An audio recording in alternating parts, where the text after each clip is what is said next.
So I'm totally alone here. I don't see anyone, but good morning.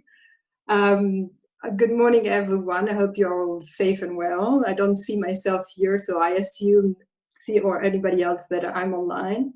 So my name is Lara. I'm an urbanist and I work independently for URBACT and UIA. And I welcome everyone and thank you for joining us. Thanks. Oh, here we are, all of us. So thank you for joining us so numerous. This is the first event of a one-year events about housing, about adequate housing. And when we prepared this talk, we prepared it before the pandemic. So we thought of, before of Zoom mania that we now have, we thought of having this kind of discussion a long time ago. And we thought, well, maybe we will have like 50 or maybe 60 people, and we are very surprised and delighted to know that we almost reached 500. So that tells us that people want to know more about solution and want to know more, and that adequate housing is a fundamental question. And today, I mean, because of the pandemic, I think it's not only fundamental, but it's a burning question. Especially thinking that, recently, beginning of April, Oxfam published a report saying that 500 million of people are predicted to be in poverty. And we know that more people are rough sleeping, and there are many struggling to pay rent and mortgage, while we know that big corporations are bailout. So this is a time where we need the efforts of everyone to work around the topic of adequate housing.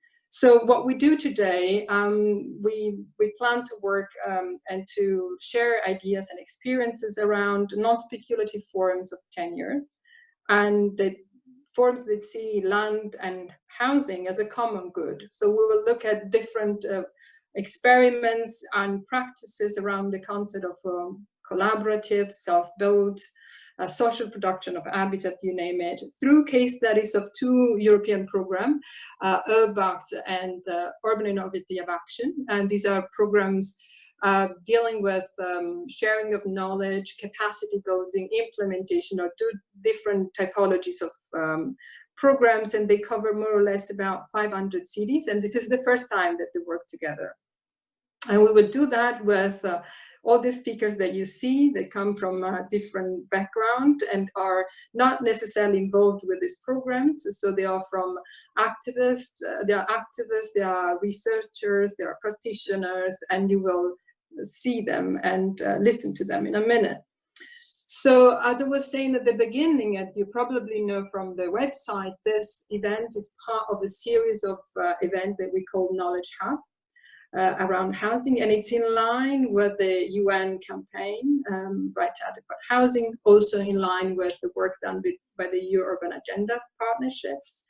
But also it's very much in line with the many policy demands for fair housing that social movements around the world are campaigning for, as well as other international organizations also joining us, like Housing Europe, are also campaigning for. So we do that because we believe that the university, the rights are not monolithic, and also we believe that fundamental challenges and fundamental changes are necessary to the existing system, economic system that sees housing as a cash machine. And so we think that the voices of everyone from different sectors need to be mobilized. And so that's why we are particularly glad that we have these opportunities of opening up the doors, and URBACT and UIA also provided the opportunity to have different voices getting together. We're very thankful to the speakers that also voluntarily decided to join us. And particularly, I want to thank personally all the team from URBACT and UIA, and particularly Amélie Cousin, Alice Fauvel, Ophélie Tanguy, Raffaele Barbato, and Nuala Morgan that provided the opportunity to be with us together. So I don't want to take more time to introduce the topics, but to say that why don't we focus exactly specific on housing and COVID? I mean, people have been asking, why don't you change the whole program? And so we said, well, for two reasons. The first reason is because we hope that there will be within the planning of these two programs, activities that deal specifically with the emergency of housing and the virus, but also we think that this kind of self-training that we do and sharing of information are fundamental, are an emergency. Adequate housing is an emergency with or without the virus. And so we will talk in the future about eviction restraints, rent control ordinances, fair finance, and more, which are more topics that are part of long list of policy demands. Let's give more time as much as possible to all the speakers and to you. We cannot see you and we cannot talk with all of you that are participating in the chat, but you have an opportunity to write questions in the option that you should have on top of your screen. You can have the option to chat to the organizers if you have any technical troubles. Please write your chat while we are listening to the speakers, because then we will have a moment with Levente Polyak, who's an expert of URBACT and UIA, that will help us to collect all these questions, and also to give the specific moment where you see in the agenda the question and answer that comes to all of you that are participating. The other point is that we have Twitter, and we encourage you to tweet through UIA and URBACT, and then with the hashtag Right to Housing. And I think we should start now, and I use my time available and would like to give the floor to the next speaker. So we'll start with the first case on community land trust from the city of Brussels. They gained support from this project called CALICO from the UIA, and it's part of large experiments and programs that are the Community Land Trust Brussels. Arthur Cady is going to tell us about it. So Arthur, we're listening to you. Thanks. Good morning, Laura. Can everybody hear me fine? Yes. Okay. So hello. Nice to know that 500 people are looking at me right now on their computers. It's a bit scary. I'll start the presentation. I don't know if Amélie, could you show the slides, or Alice? I was asked to talk for 15 minutes about the Community Land Trust of Brussels and the project CALICO. They're both pretty complicated endeavors, I'd say, so I'll try to focus on some concepts that might be interesting for the participants here. I'd like to start on the Community Land Trust of Brussels. So it's the first of its kind in continental Europe. And the reasons why it was put together are that it's a very interesting option to secure social housing in urbanly dense cities. Let's look at, I'll just read out the 4 main reasons why it might be interesting to create a community land trust in a city that is in need of more affordable housing. So the CLTs, they protect land and housing from real estate speculation. They make permanently affordable housing for lower income households. They're a much more cost-efficient alternative to other social housing models. And they give citizens a chance to claim back their own cities. So in the next few slides, I will go more in depth about these different concepts. Can we go to the next slide, please? This is it's a drawing that tries to show really what is the core concept of the community land trust. The idea is that the community land trust acquires a land, puts it in a trust, builds a building on the land, and sells the building, the housing units, to future inhabitants, but keeps the land in a trust. What does this create? Meaning that the land is taken away from real estate speculation, whereas the buildings are sold with a clause that means that they will always be sold at social housing price, at affordable prices.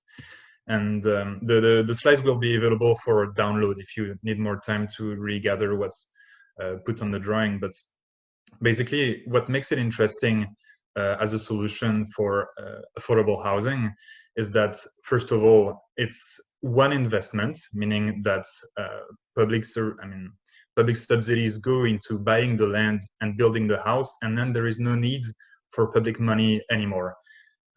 In usual affordable home ownership schemes, the public subsidies have to complete the price that people pay to buy the homes if they rent to rent the homes.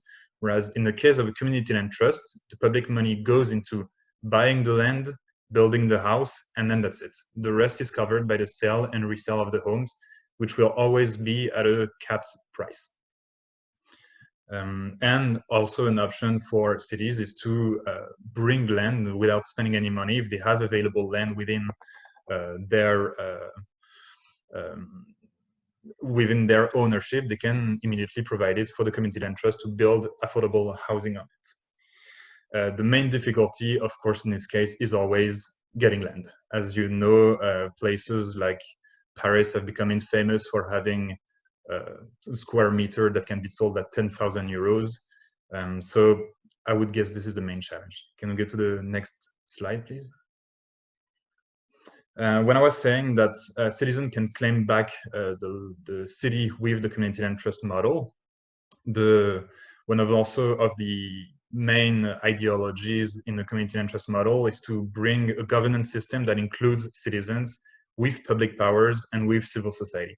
At the Community Land Trust of Brussels, a third of our administrative council is composed of representatives of public powers, a third of inhabitants, and a third of representatives of civil society, associations usually active in access to housing and right to housing, and people, neighbors of the project, so not inhabitants, but citizens. Next slide, please. So at the Community Land Trust,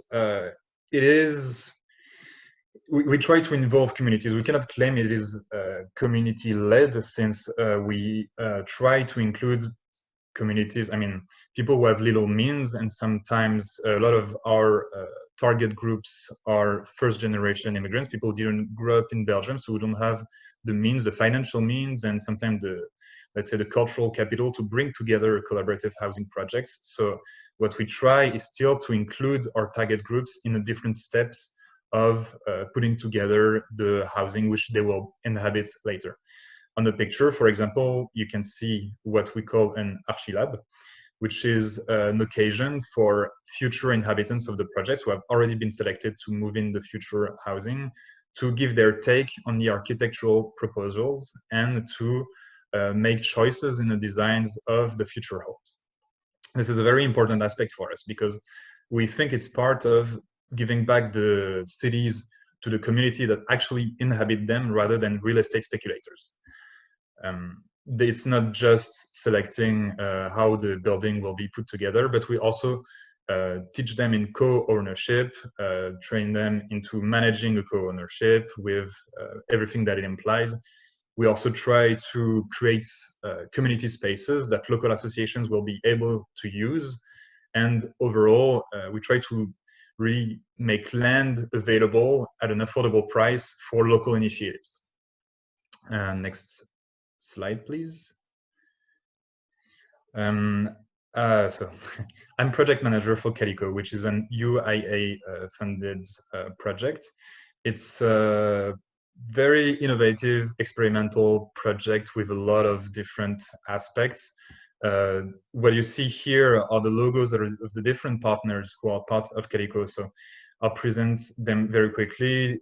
Angela D, the first one, is a feminist organization. They help women in precarious housing situations and try to raise awareness in gender-based discrimination in access to housing. The Brussels capital region, Brussels Housing, is the main urban authority for the CALICO project. EVA Brussels is putting together a system of mutual care and health management within the housing cluster. Next, on the second row, starting from the left, is Passage, which is an organization that is creating an intergenerational housing cluster within CALICO and is putting together a facility for birth and end of life in a familiar environment.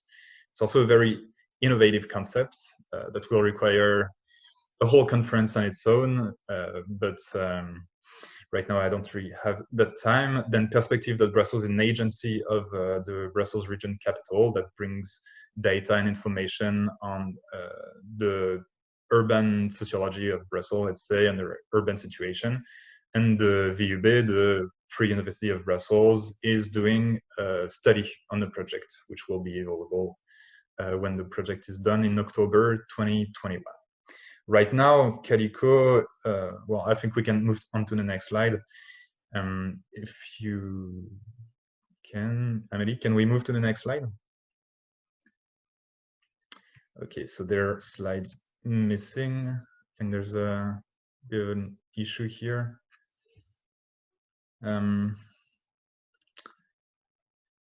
The next slide should be one with that shows the links for the video clip we created for CALICO that explains the project very clearly and very precisely in a few minutes. So I don't know why it's not showing right now. I hope all is fine on the technical side. To continue on CALICO, the project was started on November 2018. The building is currently in construction. Of course, with the lockdown, a lot of things have been put on hold and the construction has slowed down. The slides will be made available for download normally. So on the next slide, you should see links for YouTube videos that explain the CALICO project more in depth. And I suggest you go on the UIA webpage of CALICO if you want to. I will put it now. Okay, thank you.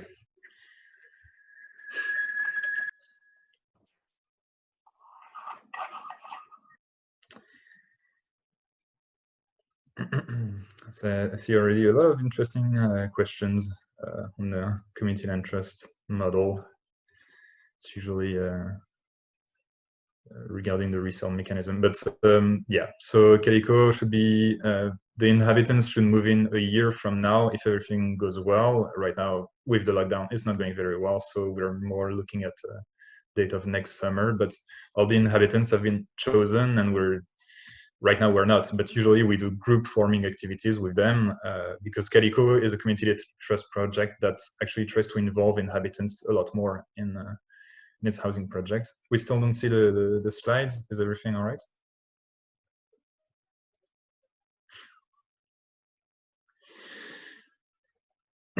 Okay, I'll move on to the next point I wanted to make.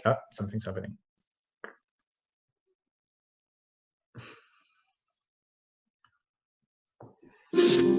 For months, Joanna had been dreaming of finding a dwelling for herself, her little girl Munia, and her son Sammy.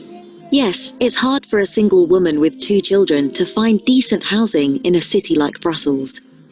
But thanks to the CALICO co-housing project, she has just moved into a good quality and affordable flat. Since then, Joanna has dropped by to say hello to Marcel every Saturday. At the age of 84, the CALICO project has been a turning point for him. Being cared for at home, he can enjoy a rich social life and give some of his time to his neighbours. Like everybody in the neighbourhood who wishes to, when the time comes, he will be welcomed in the end-of-life facility by Passages, a partner organisation that supports people at the end of their life, as well as future parents in welcoming their baby. Here, every moment of life is shared and generations come together.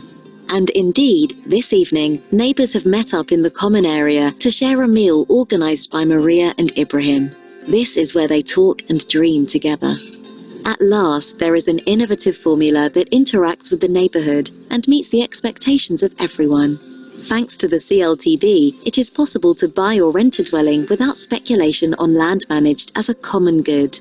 Here, there is a place for everyone. The gender balance is encouraged by Angela D., a feminist organisation that supports vulnerable or isolated women. CALICO is a 34 housing units project in Forest. It came about thanks to the impulse of Brussels Housing and the combined energies of all partners involved. CALICO is a different way of living together. Care and living in community.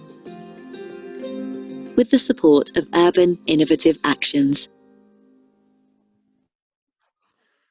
Thank you very much, Amélie. Thanks for the clip. I actually didn't think we would be able to see it, so that's great. Just to add to some elements missing from the video, there are also 2 housing units for people at risk of homelessness that will be put in the part of the project, and will also be integrated in the whole care project, with something we're working on. It's quite complex, but we're very excited about it. I see I have 4 minutes left, so that should be fine. And on that also, the video mentions that there will be some rental units. This is something quite innovative for us also. It's something we haven't done before. The fact is that we still sell homes. So when people are past a certain age, let's say 50, it's still hard even to get a social mortgage to buy the homes. So in order to try to reach all the people, we try to put together social housing on the CLTB land. Can we go back to the slides? It should be slide 7. Is that possible?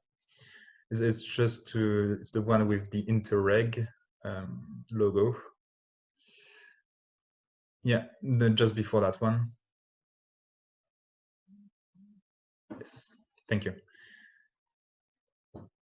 So Interreg is a ERDF funded, no, it's a fund. It's a European fund that finances projects in Northwestern Europe. We, as the CLTB, work on a project called SHIC, so Sustainable Housing for Inclusive Cities and Communities, I think. And the idea is to disseminate the community interest model across Europe. It's a partnership between the CLTB, the city of Lille in northern France, and the national CLT network in England, if I'm not mistaken. Yeah, it's been going on since 2017. And if we go to the next slide, it's just a quick overview of how many CLTs were supported or developed with support, like organizational help or vouchers within Europe. As you can see, in France, there are now the organismes fonciers solidaires, which were developed under the previous government, and which are being promoted also through the SHIC project. In Belgium, there's already quite a few, and we're establishing one in Berlin, one in Amsterdam. And hopefully it will create a greater movement for the community interest model to be supported as an excellent housing solution. Thank you. I think that's already a lot.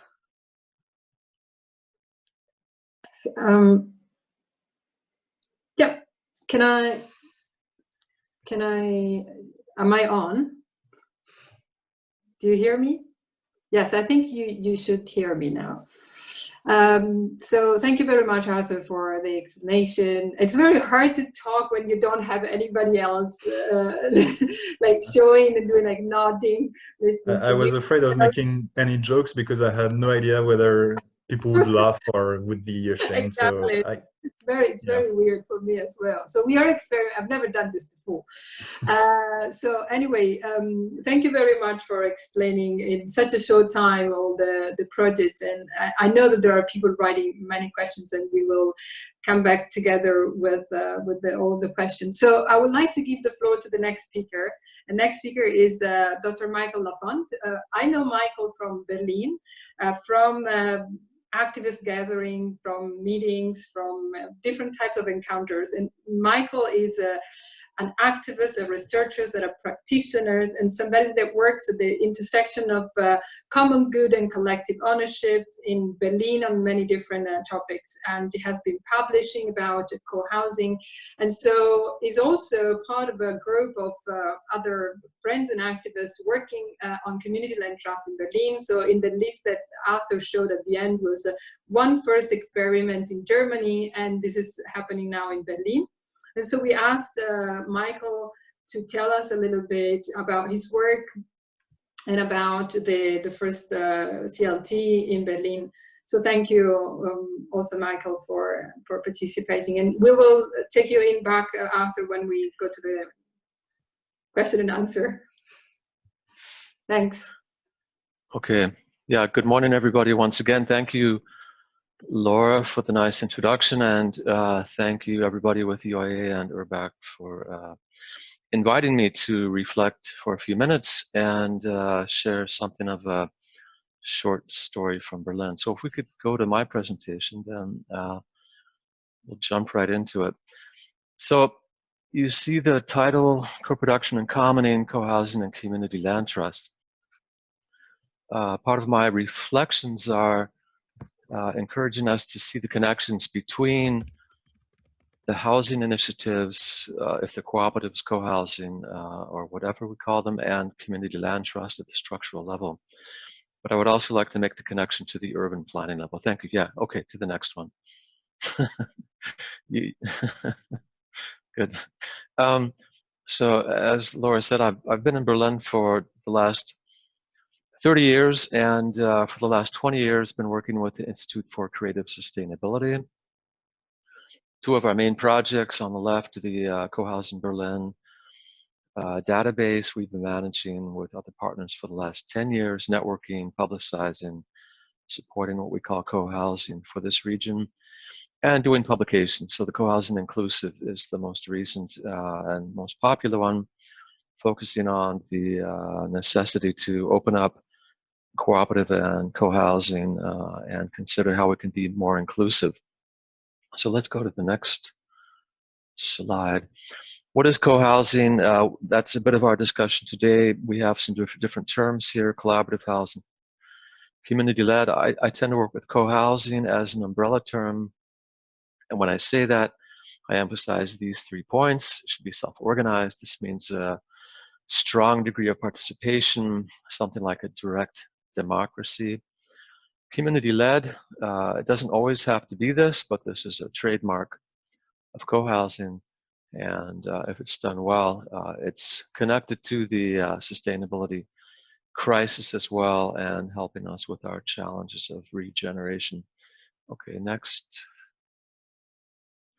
Why co-housing? What are the motivations?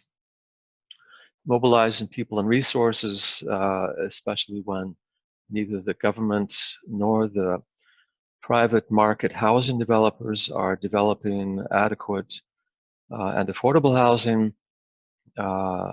Supporting innovations is definitely a trademark of co-housing. This means not just being innovative to be funny and creative, but helping our cities and our local housing markets to learn. Rebuilding local communities in times of crisis or after the crisis. In the time of Corona, there's a lot of isolation. So even more during and after this, we need to support community. Reducing loneliness in cities like Berlin and other larger European cities, one of the problems of our time. And of course, developing and maintaining affordable housing. So the project that I've been working with for the last 10 years or so, I live and work here, Spreefeld in Berlin. It's one of the last and one of the most famous of Berlin self-organized, community-led co-housing projects. This kind of a project is not possible anymore in the inner city. We have to emphasize this point. Berlin was something of a playground between the early 90s or even the late 80s and until about the year 2015. This kind of a, go to the next slide, please. This kind of a project, famous not just for giving people a relatively affordable place to live with a local democracy, but also giving people places to work, places to meet, places for the neighborhood gardens, and so on, and trying to be sustainable at the same time. To the next slide. So just a quick run through our recent history in Berlin. Between 1990 and 2015, the rough estimate is that somewhere around 500 co-housing projects were developed and realized. This is quite a range of projects, including squats, this kind of a co-housing where I'm in, but also many other varieties on this, including many non-speculative and affordable housing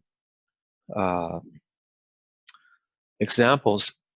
In the last few years, as I've said, since 2016, there's been virtually no access to land and property for anybody that's coming from the lower middle class and not even the middle class. So what this means for myself and increasing numbers of people and initiatives in this city, similar to many other European cities, we are working on strengthening cooperations between civil society and local government, and with our networks and our lobbying, working to change real estate policy, to change rental policy, to change housing policy, and to support more democratic and local community ownership strategies. So going on to the next slide. This brings us to the Community Land Trust in Berlin. In German, it's called the Stadtboden Stiftung. I think Laura mentioned this at the beginning. It's the first community land trust model for Germany. We've been working on this for the last 2 years or more. It's emerging as a cooperation between local government and civil society. And from my perspective and the perspective of many, to create opportunities for the present time and the future for people to be involved in producing and managing their own housing. Not necessarily community-led. This can be collaborative, this can be cooperative, and can include other nonprofit models. Go to the next slide, please. So the structure, we don't have time to go into much detail here, but we can just say this is based on the classic community land trust model coming out of the US, coming out of other European cities like Brussels over the last years, involving local government, but civil society led. It's a citizens foundation. New for Germany is that this foundation, when it's founded in the next few months, will be both democratically controlled and local. It will involve people living in the projects, as well as people in the neighborhoods around these projects, as well as people from local government, as well as people who have donated, as well as experts who can help to advise us as to the best way forward for affordable housing. Okay, into the next slide. So finally coming to my conclusions. My own story concludes with this statement. It's a good idea to support community land trusts in order to support co-housing, cooperatives, and other affordable housing initiatives, the opportunities for our respective cities. In doing this is supporting innovation and inclusion in ways that our governments can't, and in ways that certainly private free market housing developers will never do. This is encouraging and strengthening our local democratic structures. We have opportunities to support projects that we can learn from, how to create, how to manage affordable housing, how to involve people. In doing this, we can support and learn about community ownership models. So not just waiting for the government to buy everything and manage everything, but to move forward, again, with cooperations between local government and civil society, kind of a common good models. And perhaps most importantly, to work on strategies that will help us for the long term, not just developing housing that's affordable for 1 year, 5 years, or even 20 years, but really to try to move out of the crisis mentality and to finally find some more stability in our housing so that people can relax and enjoy their lives. Okay, those are my conclusions. I look forward to the questions and the discussions. Thank you. Okay. Thank you very much. Thank you very much, Michael, and thank you very much also for highlighting the ties with the with different types of model, because we don't want to say that one model is better than other to achieve the final goals of solutions for adequate housing, but we need to maintain the ties in different sectors and different, and with social movements, with activists, as well with governments to redesign as well public policies. I give the floor now to Levente Poliak, who is going to manage the part of, is going to facilitate the question and answer that have been collected until now. I've seen there are many of them, so I give you the floor to Levente, please. Thank you, Laura, and thank you, Arthur and Michael. These are very interesting presentations. We got a lot of questions. If you wish, you can facilitate our lives, dear audience, if you put your questions in the Q&A, but we try to collect all the inputs. Unfortunately, we cannot address all the questions because there are many of them, but we try to cluster them and connect them. So I would like to start with Arthur. There were many questions about the conditions to access. How are tenants selected? How can you ensure that there is diversity between different kinds of people? And also if it's possible to rent units and not buy. These were the main concerns. Yes. Just as a general information, the CLTB is always very happy to welcome people who would like to visit and discover our projects. So please do not hesitate if you come by Brussels, and also invite us to conferences. It's my colleague Joaquin who will come. He's the manager of the CHIC project. So just really don't hesitate to send us an email. On the question of how people are selected, so first of all, they have to be under the social housing income ceilings, which are established by the Brussels region. And then we have a waiting list. It's the most fair way for us because everybody's got a particular situation, but we cannot take that into account because it wouldn't be fair. So some people have been on the waiting list for a long time. Some of them for the average time we think takes around 5-6 years before they can get into a CLT project, which is half the time it takes to get social housing in Brussels, which is on average 10 years. On the question of the diversity, we actually separated, so everybody's under a social housing income level, but then we separated them into 4 more categories, meaning that the people at the lowest categories of income, people who are usually on minimum income revenue, they will be able to buy for less than the people on the higher level of social income revenues. So I don't know if it's very clear said like that, but the idea is that the more expensive houses for people that have the higher incomes can finance lower prices for lower priced housing units. So we try to compensate with different levels of income. It creates a social mix. It creates a diversity inside the housing clusters. And it creates also sometimes a bit of a problem because the people at the higher income ceilings, for them, it might be more interesting to get on the private market. If they join the community interest project, it's usually because they believe in the project or they want to have a co-ownership experience that is more integrated within the city. On the other diversity aspect, we have no criteria, we try really to target people who are in need of housing. So yeah.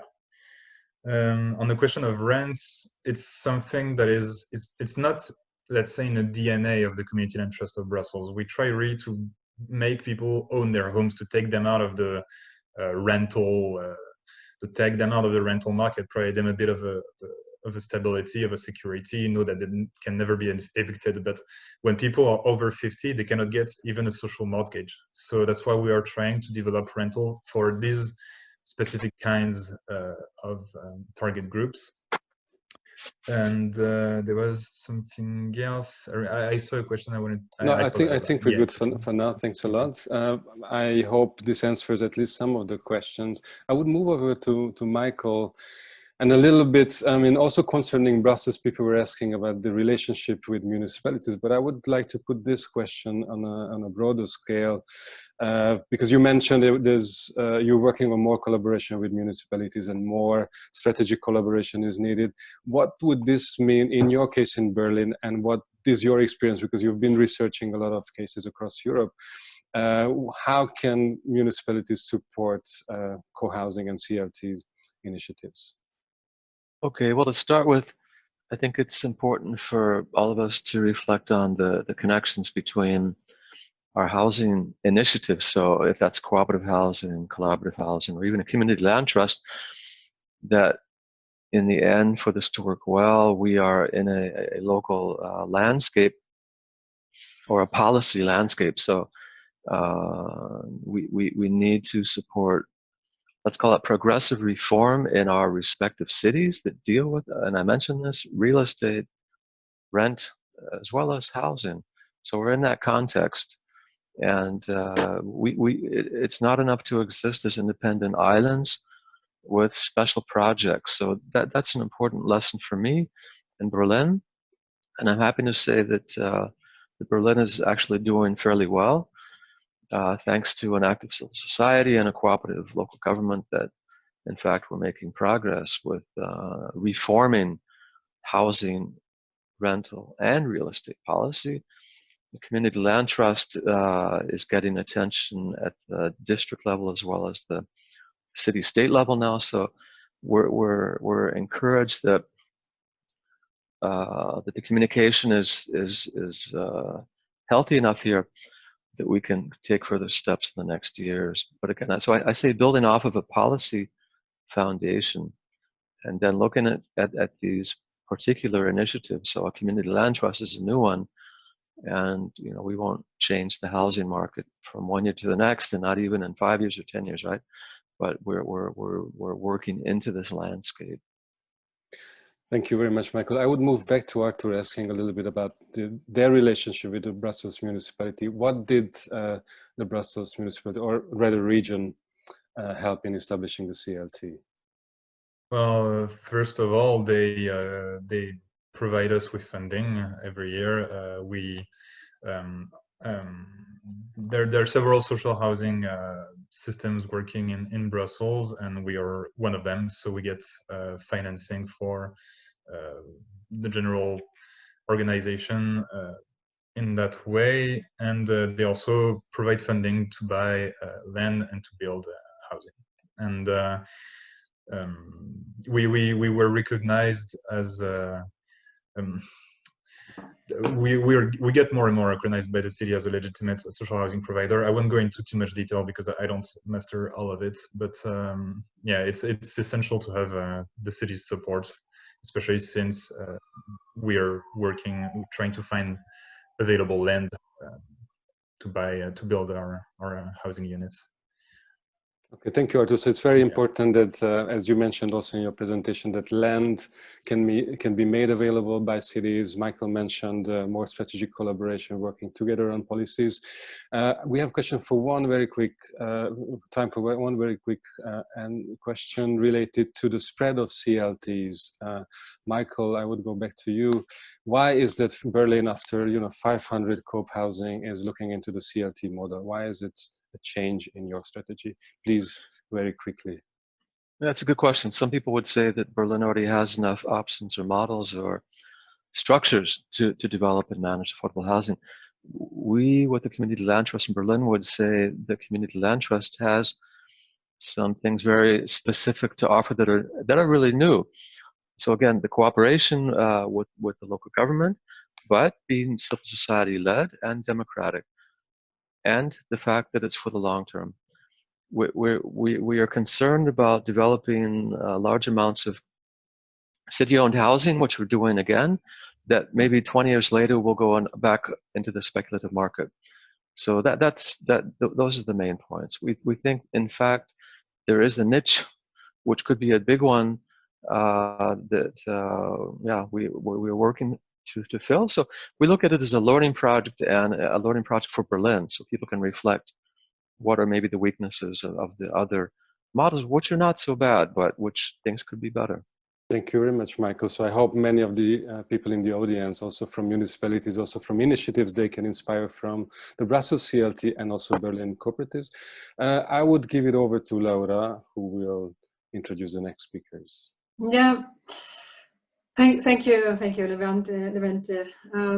So the next two speakers will be dealing with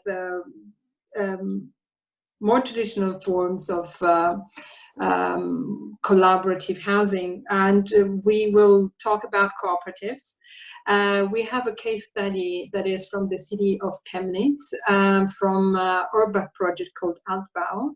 That is a project that is a transfer net of URBACT working around the practice of creating housing agency in a shrinking city, the city of Chemnitz.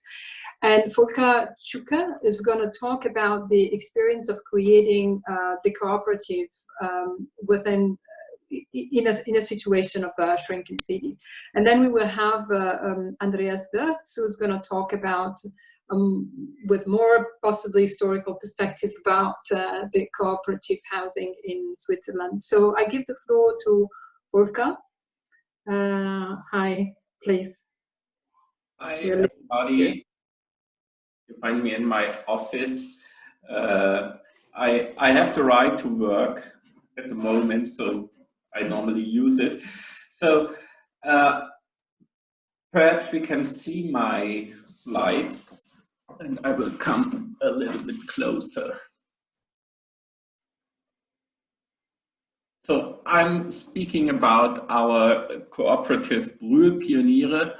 So the Brühl is a part of the city center in Chemnitz and old boulevard, and we were the pioneers who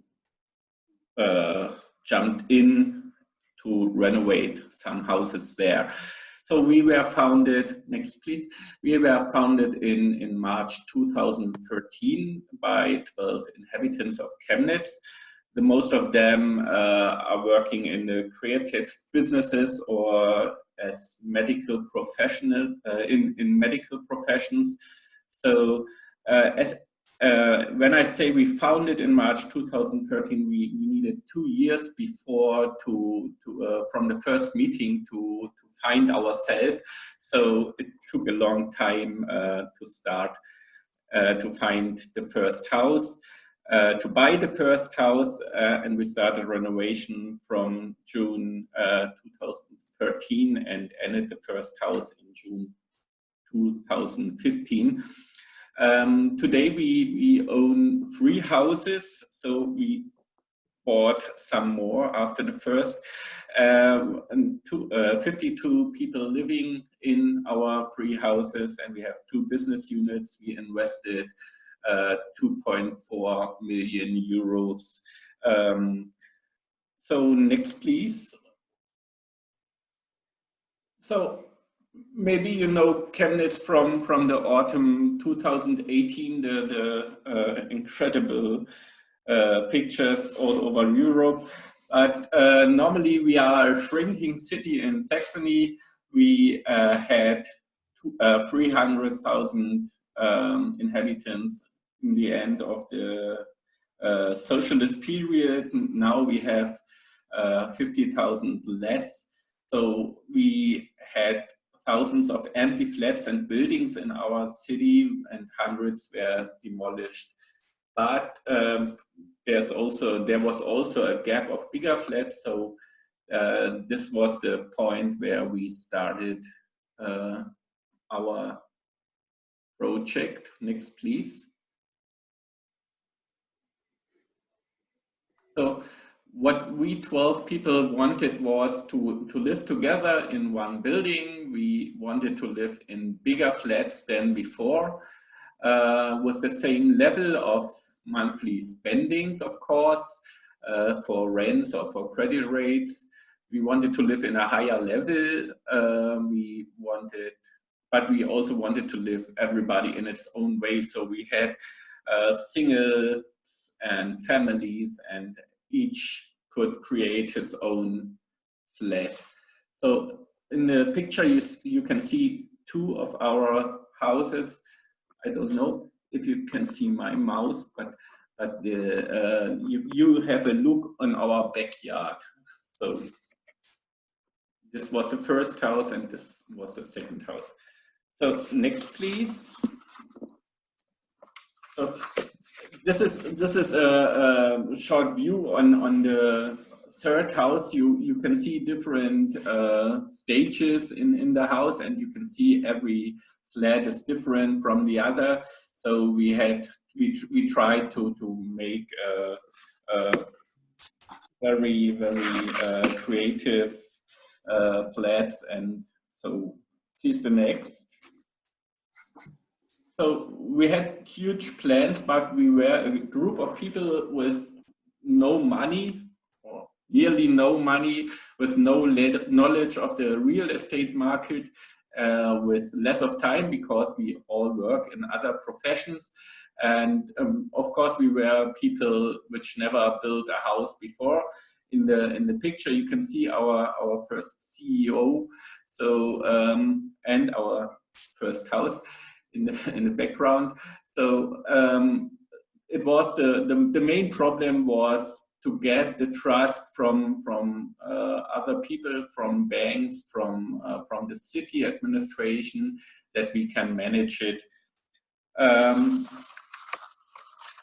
So this was one point why it costs us 2 years from the first meeting to the first house. So next, please. Maybe it might be interesting how we financed it at the end. So 2.4 million euros. I said. So the most of it were house bank credits and federal bank credits. So the federal bank credits are much better, have much better conditions, but they can only be used for energetic renovation. So 20% were our own money for the equity, for the cooperative shares. 5% were state funding. It was a program for urban redevelopment, and 10% was our own work and additional private money for making our flats beautiful. So it changed from house to house a little bit. It was not the same parts of all of these financial incomes in each house. So here you can see us work. So we spent hundreds of hours to make our flats beautiful. We were better in destruction than in reconstruction, and so the most time we spend on destruction, the old flats, and less time for make it nicer. Next, please. So I can say people like us need somebody who wants such projects and has got the power to support them. This means we need some people in city administrations which give support. We needed somebody in the banks which gives support. You need somebody who gives you time. So as I told you, we needed 2 years from the first meeting to founding our cooperative. So you need somebody who knows economical and legal possibilities, because we are not the experts. You need a guide through the city administration because there are so many people you have to speak with about fire protection, about, I don't know, everything. So you need somebody who knows all this and who guides you through this administrative way. And of course, it might be helpful if you have some networks of role models and good practices. So as we started, there were only 5 or 6 big cooperatives in Chemnitz from the socialist time. So with hundreds of flats, they were no role models. We had 2 or 3 cooperative co-housing projects, but no cooperatives. So we had not such a role model. And now, as we are finished, we had 2 or 3 following projects in the city, which got advices from us, and so maybe it will be a model for others in the city too.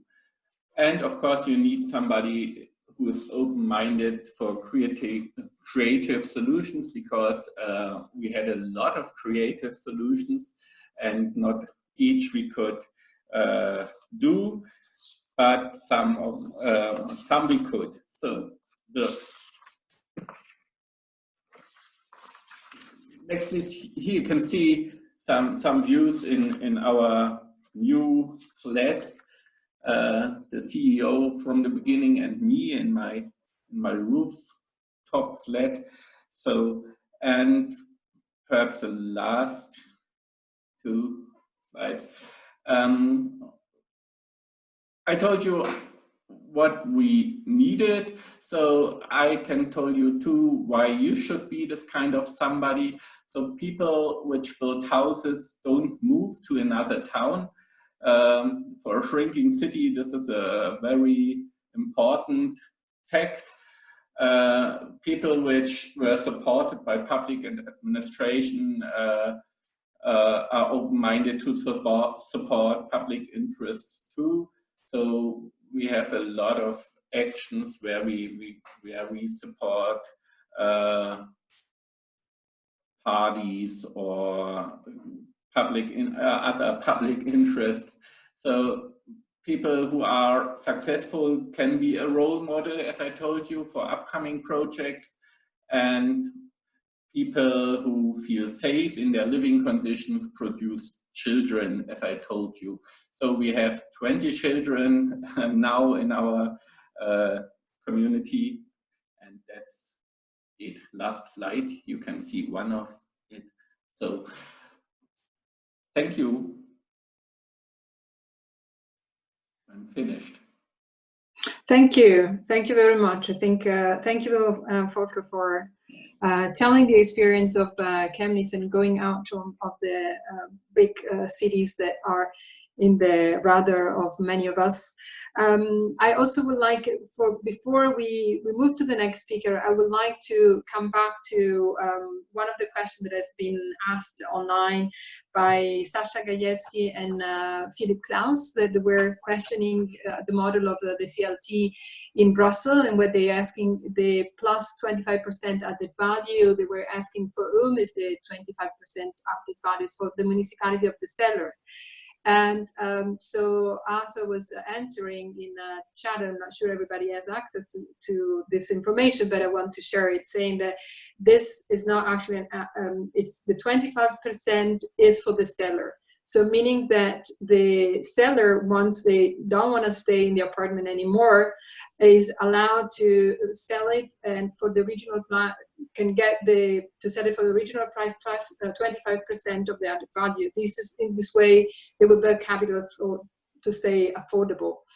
And so other information that also you would like to ask to answer that may be also shared with within the UIA project of CALICO. And we will keep all the questions, also those that are not answered right away in this format. So the next speaker is Andreas Wirz, and is an architect, co-founder of the housing cooperative Kraftwerk 1. He's also an activist, part of the NORA network, a international network for urban research and action. And it's also the board of the directors of the Swiss Housing Cooperative Association in Zurich and CEO of Archibald. I think I covered everything of Andreas. So he's going to tell about his experience in the city of Zurich and talking a little bit about the context as well. So thank you very much to Andreas. Thank you, and hello everybody. Thank you for inviting me for this conference. That's the first time I do it online. I try to do it well, and I hope you understand me. The fonts of the presentation aren't right, but we will manage that. Laura introduced me. Can I have the next slide, please? In Switzerland, we have a big amount of cooperatives. It's an old model. It's about 100 years old. And the idea of the Swiss cooperative was that as a private initiative, they build houses for the upcoming industrialization for about 100 years. You don't know really, but Switzerland has the image of a country that are only have landscape and finance, but the history of Switzerland is a history of industrialization. And in this history, it was a collaboration from the cooperatives with the public sector, and I think it was it's very important that the public sector has an important role in that long history of the cooperatives. You see that the urban cities in Switzerland have a huge amount of cooperatives. In Zurich, that's an old slide. We have, yeah, thank you. In Zurich, we have 25 of all rented flats are not for profit. And you see all these red dots on the map on the map of Zurich is our cooperative housing units, and you see they are represented in every district of the city.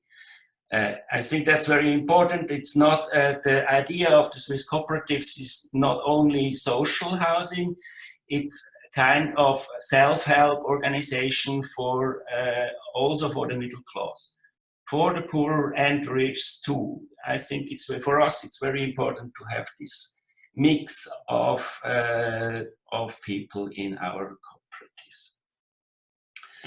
The challenges we have now with this system, as you can imagine, these cooperatives are 100 years long and old, and in the 70s we had some problems because they were kind of tired, they were selfish, and this because the big amounts of flats that were built after the 2 world wars. And in the 70s we were confronted with cooperatives that aren't moving and were kind of boring institutions.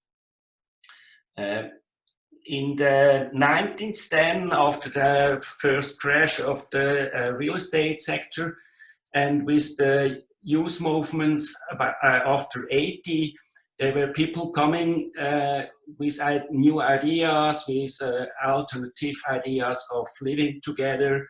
This kind of Wohngemeinschaft was a new topic, and they realized that there is already a nice model from these cooperatives. And we, as I was part of it, we kind of took that model for our ideas and make kind of new of a spring in that movement. The challenges we are confronted now, the next slide, is the housing supply and the question what means affordable. The next slide. You see in Switzerland we have a kind of different situation in the urban regions and in the landscape. In the urban regions, you know that from other spots too, people aren't able to hire a flat because it's too expensive. The next one. Then another challenge is the population development and land requirements, and the questions how much is enough. That you know, Switzerland is rich. The next slide, please. Switzerland is a rich country, and that means that the ideas of the people is to use also a lot of space. You see that, but you see also the impact of the cooperatives. On the left side, cooperatives use about 38 square meters per person, and in the private sector, you see that this amount is rising up to about 60 square meters per person. Next one. Then growth and demography. The question, what should we build next? That's very interesting because we have a change of household forms. In the urban regions in Switzerland, more than 70% of the households have 1 or 2 persons only. And the real estate sector builds other things. The real estate sector builds normally flats for 4 or 3 or 4 persons, but the needs of the market are different. The next slide. And we have an aging population. You see these 2 pictures of Switzerland in between 1970 and 2016. Swiss population has aged by about 10 years. Next one. And of course, we are talking about these virus problems in the moment, but the real problem we have is the climate problem, and we should think about also how much, but also how we should going to build. The next slide. What are the replies from our cooperatives? Next. We try to develop our housing projects participatory. This is an example from Kraftwerk 1. We founded this cooperative in 1994, and the first building, Hartum 1, was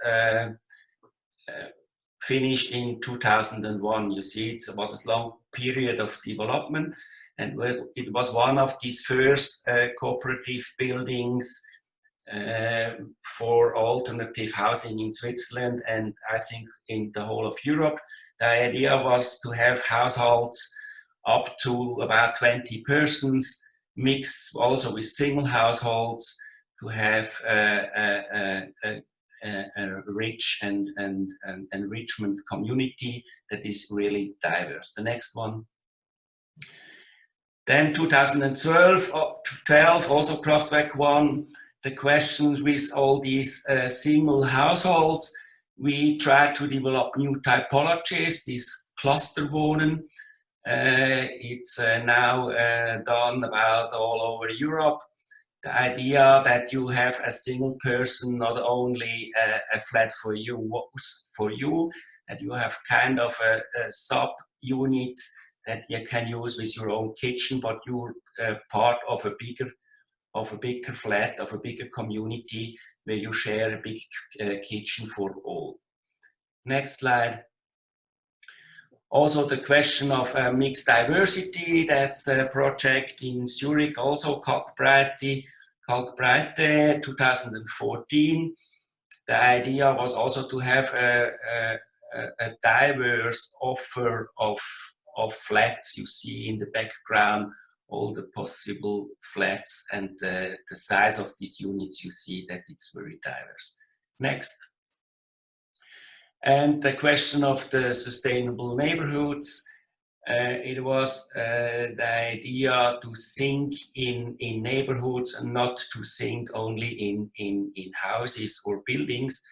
This example is Mehr als Wohnen, you heard about, 2015. It was an initiative of our association that I'm part of the board. The next one. And now we are thinking about, because our cities don't offer possibilities for cooperatives, you know, because we can't buy this land because it's too expensive. Then we try to building a kind of building periphery. These are very interesting places. In the past we hadn't focused it, but now we have it on the focus, and we think it's very interesting. Also a project from this cooperative Kraftwerk 1 in the outskirts of Zurich, peripheral, also with the idea to be part of the bigger of a bigger public environment. And it's very interesting because there's in this countryside or in these peripheral cities, there are coming new peoples with a new ideological background, and I think also politically it's interesting because there is a kind of a new way to live there in these regions. The next one. And the last idea is also to scaling up. That's a project that is now in the building process. It will be finished about 22. And you think it's a question of the scale. We are building 560 residential units for also with 2 cooperatives. And it was also kind of new self-understanding to do that big projects. Me as a project developer, I have in the moment about 800 flats on my table, and you see that's it's very important what the Swiss cooperatives are doing now. And for the rest, what's the role of the public authorities in the associations? Next slide.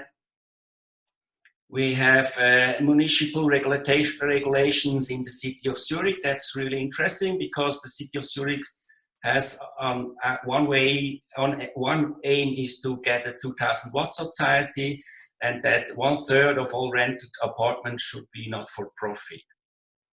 And the municipality also gives some housing subsidies.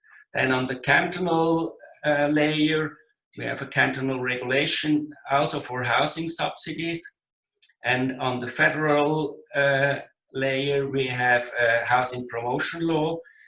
We have mortgage guarantees for cooperative, and as a central issuing office for non-profit housing construction, and performance mandates for cooperative associations. You see, it's really interesting to have this also state support. And the association I'm part of, we have a Fondsruhmen. It's interest-bearing, repayable loans for all cooperatives. We have a Solitary Fund Foundation, also interest-bearing, repayable loans for financially weak, but also developable cooperatives. And Foundation Solinvest, who gives equity participation. Next one. And that's, you see how cooperatives in Switzerland are financed. We have kind of another financing model of mortgage. It's in Switzerland with 20% equity, you can build a housing project, and you have 80% mortgage from the banks. And also we have only to bring this 20%, and 10 to 50% are coming from the Swiss state with all these models I presented. And then you have only to bring 5 to 10% from the tenants with shares from the cooperative. And then you see 50% of the mortgage are refundable, and that's unique in the whole world. I think that in Switzerland, 65% of the mortgage is not refundable. You have this for every time. That's a short introduction, and I'm interested in your questions. Thank you. Thank you very much, Andreas. I think we could go on and talking about these things for the rest of the day, but this is just a sample of the kind of work you're doing, and I think it provided a very nice perspectives, also looking at neighborhood level and the urban perspectives rather than just the single building. I want to share some of the things that comes also through Twitter. For instance, we have Michaela Kauer, who joined us for the launching of these activities, this series of events, and she's the coordinator of the Urban Agenda. And she reminds in a tweet that in our EU housing partnership, we have a specific policy recommendation on co-ownership, co-management, and co-housing. And this policy plan has been also submitted to the European Commission. And these informations are available online, and you can also have a look at that on Futurium, which is the website that the European Commission officially created for the Urban Agenda Partnership. And without no further discussion, I will give the floor to you and to Levente, who's been collecting the questions while Andreas and Volker were speaking. Thanks. Yeah, thank you very much, Laura, and thank you, Volker and Andreas, for the very interesting presentations. People were very active sending us questions. I would start with Volker, because few people were interested about how did you negotiate with the banks. Maria Chiara Secco and Gaetano Di Palo were asking about how did you convince the banks to give the loans, what kind of collateral did you have to use, and in the end, how did you get the financial knowledge? You mentioned it's very important to have somebody to help with the financial framework. Please, Volker, you have to unmute yourself. So at the beginning, we had a building engineer who make all the financial plan on spendings. So he told us how much renovation will cost and or might cost. So we needed more in the end, and so we have some cooperative banks in Germany and also in Chemnitz, a local cooperative bank, and so we asked them to support a cooperative, and they were very proud they told us, you are the rural pioneers and we are the bank pioneers. So of course we had to talk with them, and they, of course, they got mortgages on our houses and for the credits, but and some, but a very low financial security from the members. So if somebody will go wrong, so we have to pay, we as the members have to pay some €1,000 each, but it's much lower than if I took a credit by my own for a whole house. So that's why we decided for the cooperative way, not as a ownership, but as a cooperative to put the security to the business, not to our private. Yes, thank you, Volker. I mean, I moved to Andreas. Many people were interested in why you showed almost only new built houses. Why is that cooperatives, housing cooperatives, are so much into building new instead of renovating older building stock? Francesco Minora was asking this, and also Tukce Tugran kind of quoted some directives of sustainability, you know, to have a smaller environmental footprint. There's a lot of national policies and EU policies to actually promote more the reuse of old buildings instead of building new. So how is this idea situated in the cooperative movement in Switzerland? Yeah, I told you that the new way of cooperative building in Switzerland is not so old. It started in the 90s, but of course we have the most of the cooperative flats are in old buildings. I didn't show that I had only 10 minutes and I had more. But this would be in other presentations to show the existing buildings. In Zurich, 35,000 flats are from cooperatives and about 10,000 are new ones and the others are old, and we are renovating this also. Thank you. I hope this satisfies our audience. I would move back to Volker. There were a lot of questions about diversity, and if we have time, I will ask the same to Andreas. Ramses Grande was asking something very interesting, that of course you put a lot of work into, a lot of time into building up this process. What would mean this for maybe lower income people who have no time available, or in general, how would you see time as a factor of exclusion? And also Bojana Kos-Grabar was asking about the selection process. How did you add your partners? How did you build up the team of building your cooperative housing?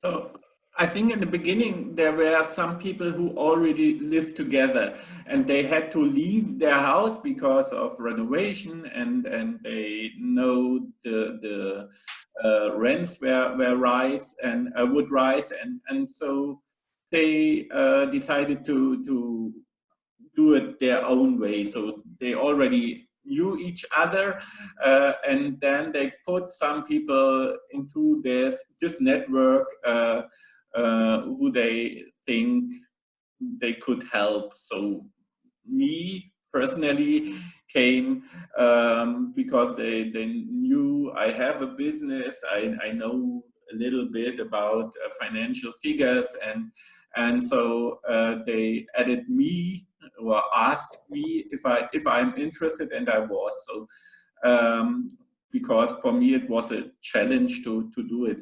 So we had some people with lower incomes, and there are two ways in Germany to manage it, or in our cooperative to manage it. The first way was you can get credits for buying cooperative shares, very good conditions, and so this was one way to find the equity, and the other way was we just managed. You get a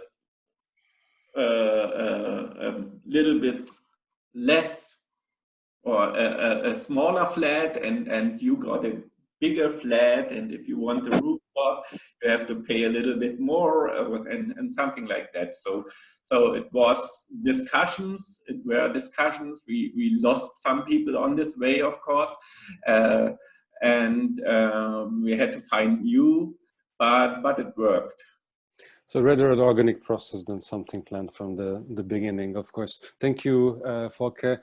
I would put a 1 minute question to Andreas about diversity as well. Sasha Gajewski was reminding us that cooperative housing in Copenhagen is already very expensive, for example. Is cooperative housing in Switzerland affordable? And Joanna Daskalopoulou was asking about how can these cooperatives cater for women, for example, single parents, all kinds of more vulnerable groups? What is the policy towards this?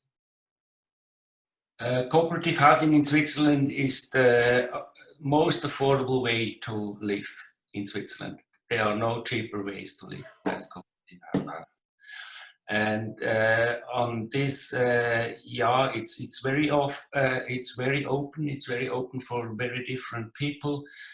Some cooperatives also have solidarity funds to support in a private way also people to get in. And of course, in a situation where you don't have enough flats, it's a problem to get, because they are inhabited. They are not free. They are not on the market. And if you have no new people who are coming in, it's the question: how can you be open also in the future if all flats are already taken? And we are discussing a lot on that topic. Also on the question, would it better to be only social housing, as the European Union is to try to make it, that cooperative housing is only for the poorest? We don't find that this is a good idea. We find that this kind of private initiative is very important. have that kind of living possibility also for richer people, because it's not normal that you have to pay your salary to a private investor, to a speculative firm. I think that's really the wrong way. And but in the way you are a happy community, you have to be very open-minded, and you think about that your doors are open for everybody. Thank and you, of Andreas. Course, in this diverse flat offer we do, there are possibilities for women alone, for vulnerable people. We care of that. Yeah, that's very important.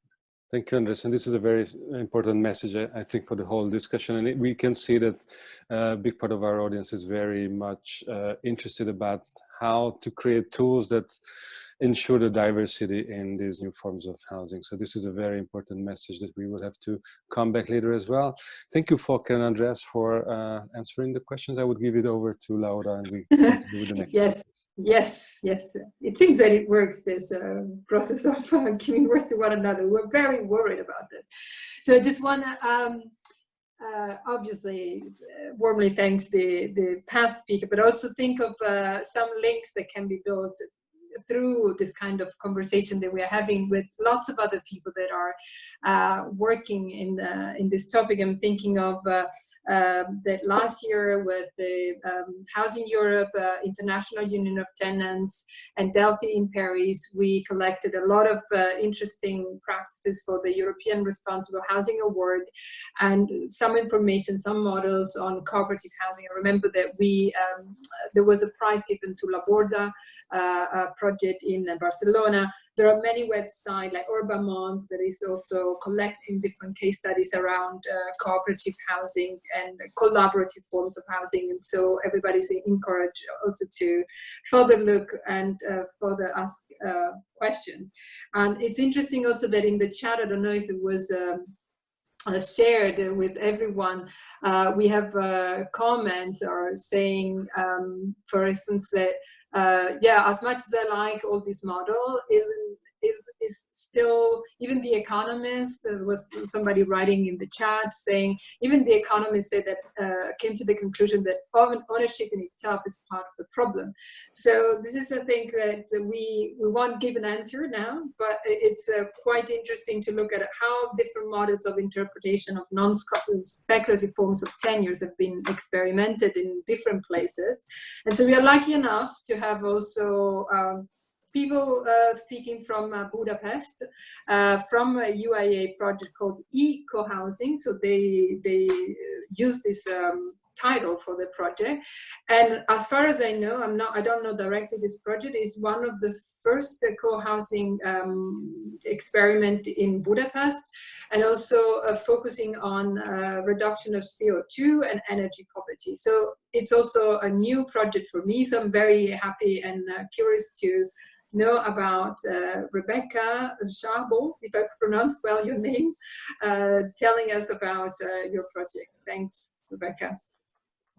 Thank you, Laura, and good morning for everyone. So yes, my name is Rebeka Szabó, and I am working as a deputy mayor in a district of Budapest. It's called Zugló. It's important because I will mention it a few times during my presentation. So first of all, I would like to show you a short video of our eco-housing project. If it's possible, I would like the organizers to start the video. Thank you.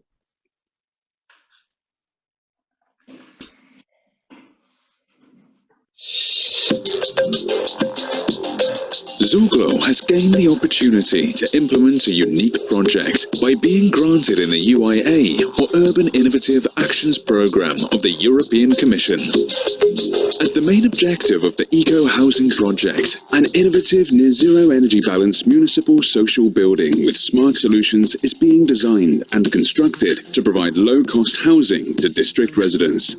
The goal of the project is to build a safe, sustaining community based on intergenerational collaboration, inclusion, and support for a healthy and sustainable lifestyle.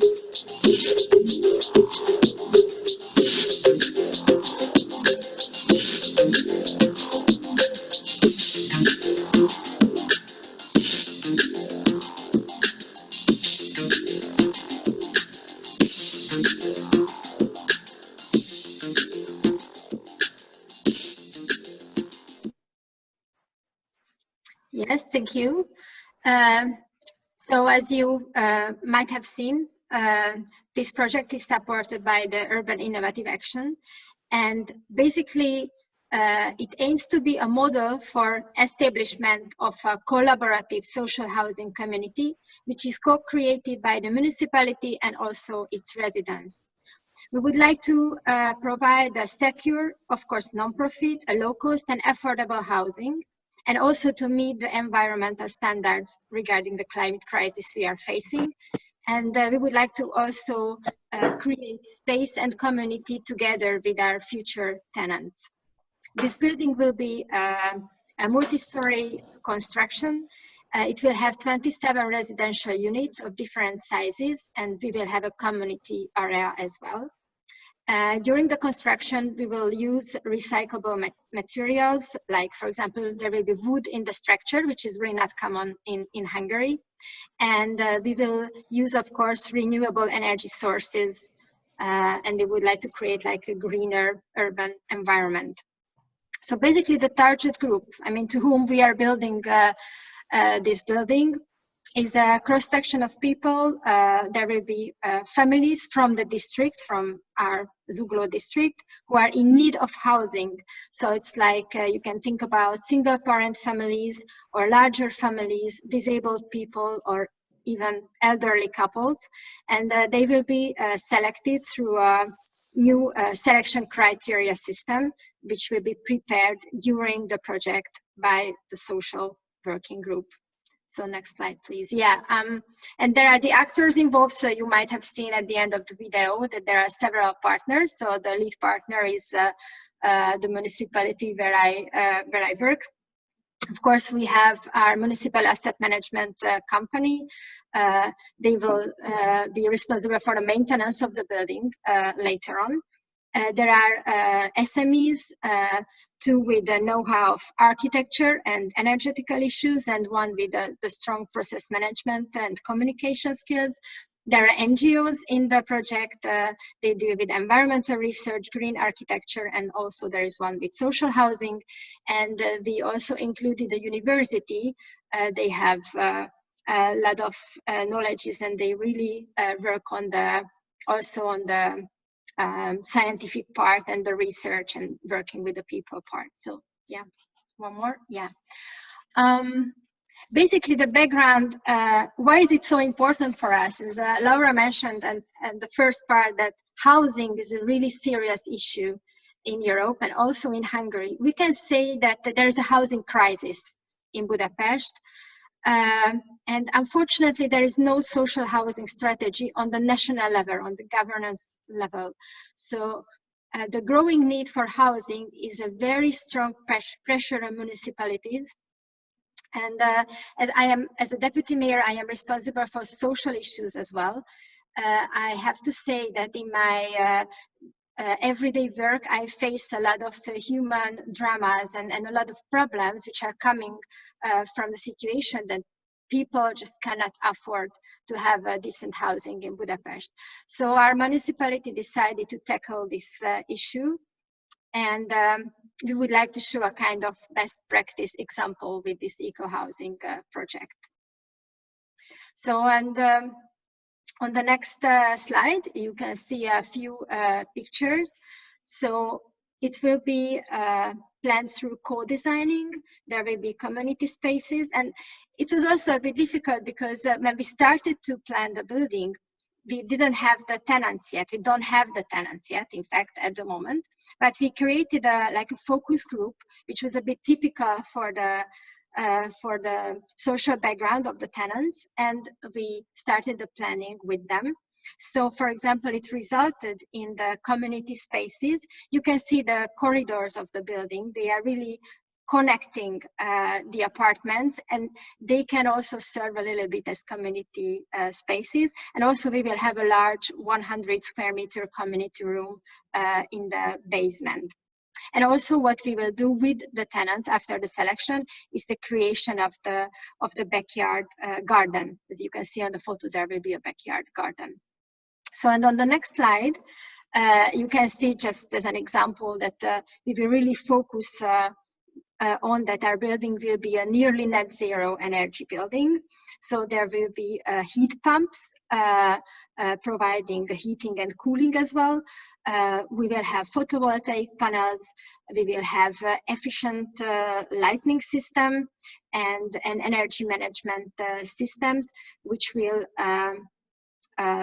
which is very important because of the climate crisis we are facing. And I have to tell you that this is really not typical for social housing in Hungary. So usually social housing is not this type of building. And on the next slide, I would like to show that this will be a smart building as well. So we will have smart solutions on one hand, because it will be very important for us to measure as well the energy use and emissions, but also it will be very important to give a feedback for the residents that they can also follow their energy use, electricity use, and if it's a sustainable way they live in the building. And we will organize for them mentoring programs and trainings as well to kind of learn together how to live in such a building, because probably some features will be new for them, as they are coming mostly from difficult social backgrounds. So it will be a long co-learning process as well, and this is also included in the project. So after building the building, we will work together with the tenants in mentoring programs to create a real collaborative community. So, and on the next slide, I would like to mention a little bit the challenges we are facing. So, yeah, basically the project started in September 2018. And after an important point that we started to check again the plans, and then we had to realize that already the construction market has changed, and the prices of this kind of buildings and investments have raised. I mean, they are higher. So of course this is also an important issue when you really want to build something from money from the European Union, which is very, very important, and we're very grateful for that. But then you always have to recalculate a little bit your possibilities. Also, there was a kind of challenge with the authorization, because we wanted to apply new construction solutions, as I mentioned you, regarding the wood, for example, which is not common in Hungary. So we had to deal with the authorities, but now everything is fine with them. The co-design element is also not easy. As I mentioned, we didn't have the tenants at first. We're gonna select them a little bit later, but still we wanted to involve people in the planning. So it was also something we had to think about. I would say, yeah, leadership, political commitment. Just one thing, that as a municipality is the lead partner, but we had elections, like municipal elections the last year. And it's very interesting, when I am deputy mayor, I'm a politician, I started the project, I'm still in the project, fortunately, but for example, the mayor and some of the leaders of the district have changed. So we had to, they are supporting the project, of course, but we had to discuss it with them. And it also caused, I would say, some small challenges and small delays in the project. And of course, internal communication is sometimes difficult when SMEs, NGOs, universities, municipalities have to work together. I think this was also something we worked on. And now I would say it's without any problem. So I would like to thanks for your attention. I hope I could show some highlights of eco-housing project, and maybe later on I will be happy to answer the questions. Thank you.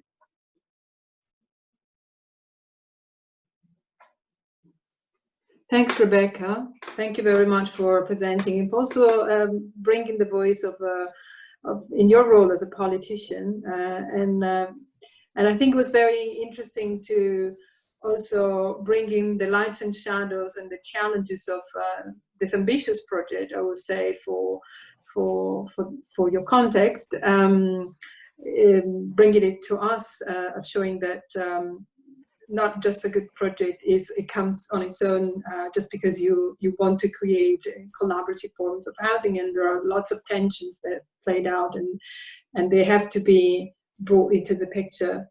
I also would like to give the floor to the next speaker, because the next speaker is Darinka, who's an assistant professor in the Faculty of Architecture and Built Environment at Delft University, and she has been working with URBACT also as a policy advisor for many years.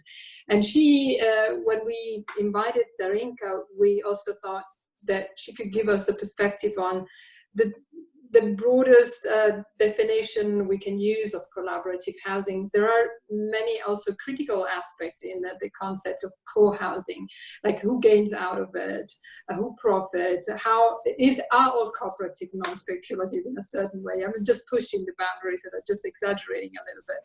But to say, are we sure that what we are doing is adequate in a certain way?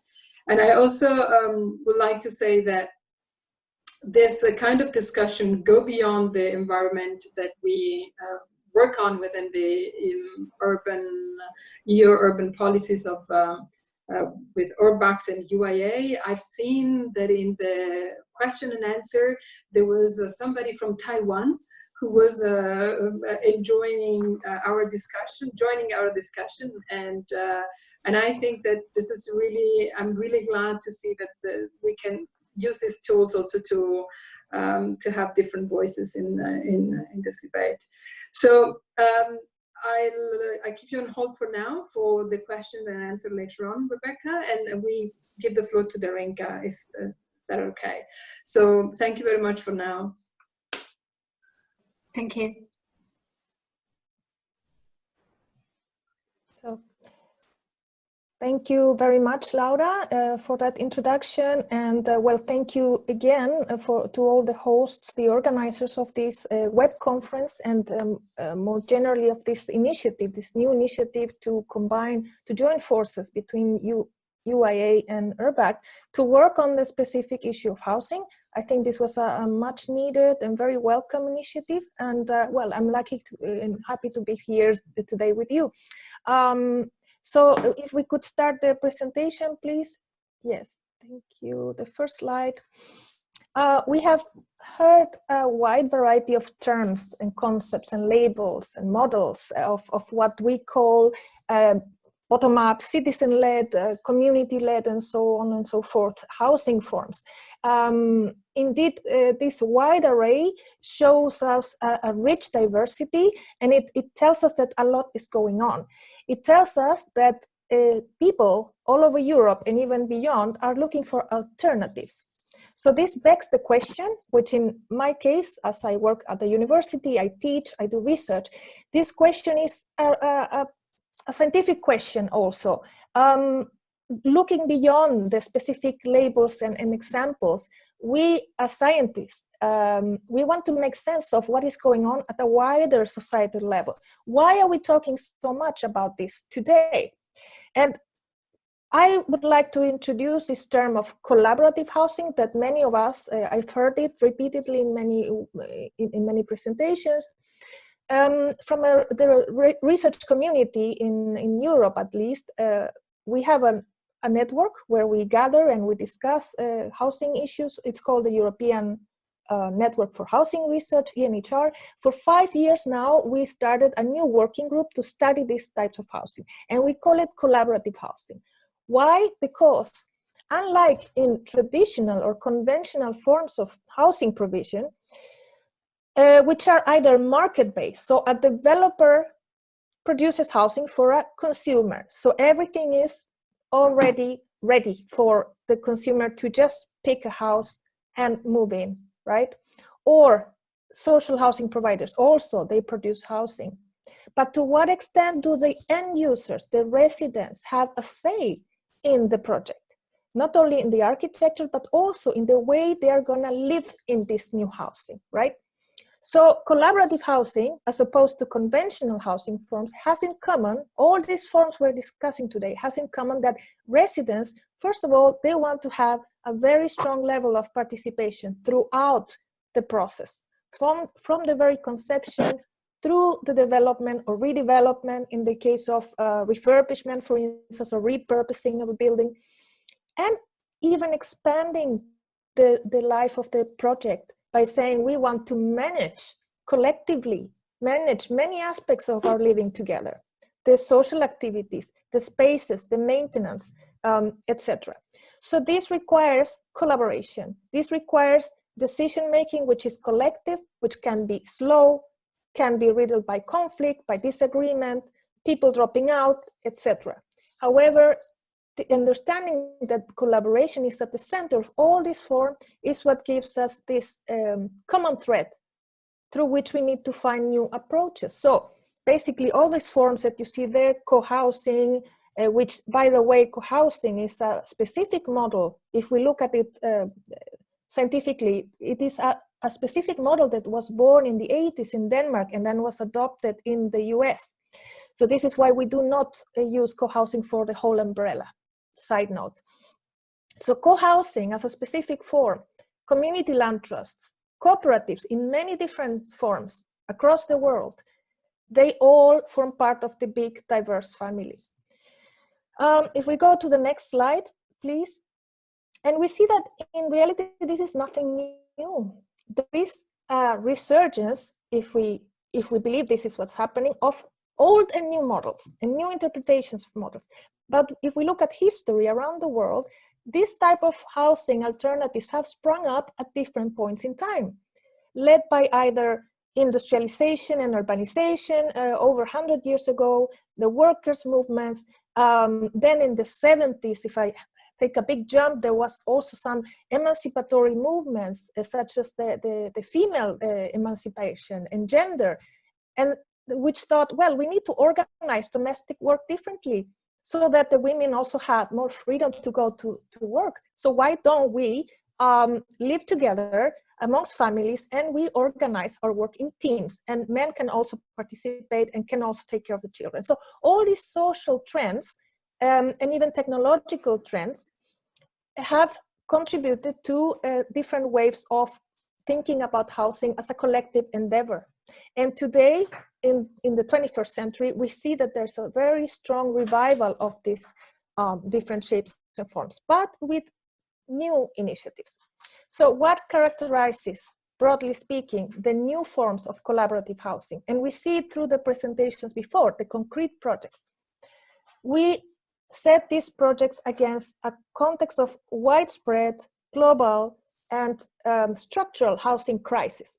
I personally don't like to use the word crisis to refer to this problem, because we've been talking about housing crisis for decades. A crisis is normally something that happens, has a peak, and then somehow it finishes by itself, it completes its natural course, or we are able to manage. We haven't managed to do that. The housing crisis is not going away.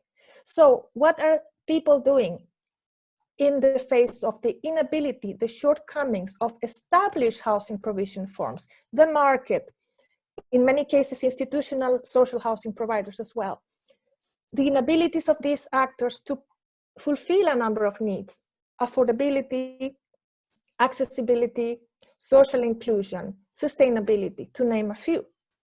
Next one, please.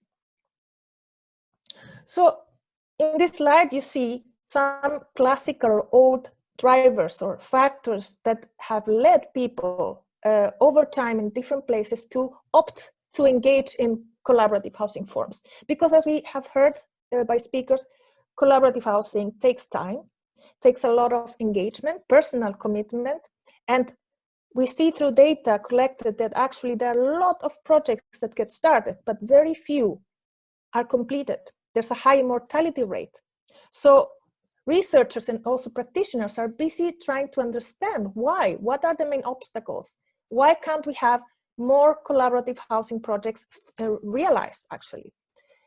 And well, when we look at what motivates people, we see that at the core is a longing for more community relations, more community life at the local scale. People want to do things together, they want solidarity, they want mutual help, they want more community feeling. That has stayed always as a core, as a center of collaborative housing models till today. Then, as I mentioned already, there's also a very strong component of gender balance in how we organize the domestic work. The environment, already in the 70s, this started to become an issue, and many alternative groups of people at the time wanting to live more sustainably. But today, with the severity of the climate change challenge, more and more people want to live differently, their daily life. So they require their housing to be adjusted to these new imperatives of recycling, reusing, sharing also. This also connects very much to the sharing economy, right? Demographic transition, sorry, I wasn't finished yet. Demographic transition is also today a crucial driver because we have an aging society, and we see that a lot of people reaching that stage of their lives who are still fit, they don't want to live alone, they don't want to retire in a senior housing, they want to stay active. And for those people, senior collaborative housing is an option. And the last two drivers are relatively new, because often it has been criticized that these models are only for the well-educated and relatively affluent middle-class people. And it's true in many cases. But today we see a resurging of affordability. And this new, can you click again, please? No, click the same slide, but with the title. Yeah, so how can it be done? I referred to collaboration before, and this is crucial to understand the need to change the logic of how collaborative housing can be done in any context. We need partnerships. We need to work with banks. We need to work with planners. We need to work with architects and developers. And we need to work in a reciprocal relationship of co-production. Next one, please. We see that happening also in new initiatives to embed collaborative housing logics within established social housing provision systems. And just to show you a few examples where we have been doing research on, it is happening in the Netherlands more recently through the new model wooncooperatives, in France with the Habitat Participative movement, in Vienna, the city works with groups in their new urban development projects, and in Sweden, for instance, this has happened for many decades. Next one, please. So I was talking about a new way of working, and this requires that everyone across the board, all the stakeholders involved, they change their mentality from seeing residents as mere passive consumers of housing to active agents. Can you click again, please? Yes. And again, and again, and again. So this requires from all of us a change of mindset. Next one, please. So this is my last slide, and I want you to invite you to reflect on some critical points that have been already raised by some of the speakers. Very often I have naysayers of skeptical people who tell me, but collaborative housing is marginal. It takes ages to complete. It's so difficult. It's expensive. And it won't solve the housing crisis. And I answer, no, of course not. The housing crisis needs to be solved, as Michael Lafond was saying also, by a wider structural change in the way we look at housing, not as a mere commodity, but as a human right. And this is with the framework within which collaborative housing should happen. So we can be part of the solution through collaborative housing. Now, for this to happen, of course, policy, legal, and financial frameworks in every country, more or less, in some more than others, have to be adapted to the reality of a group doing things. Our planning systems are not used to groups, to multi-households designing with shared spaces. And our banking system doesn't trust, in many countries, notably the Netherlands, for example, doesn't trust the citizens to acquire a collective loan and repay it. So we need also, in order to make this change happen at the macro structural level, we need to acquire political support. And we see that in all cases, political support to land acquisition has made collaborative housing possible. Collaborative housing relies on political support, at least for the land, because it's the most expensive item. And private citizens very rarely are able to afford such land for their housing project by themselves. So we need to understand what the sector is about. So we need clear definitions. We need figures to really show that, that the sector is growing, not just to claim that it is growing. And we also need ourselves, what are the linkages with the wider structures that allow collaborative housing to stay affordable, despite being inserted in a neoliberal model that tends to regard housing as an asset and a commodity. So I would like you to invite also to read more. I had one more slide, if you want to share it with the audience, which is the next one, please.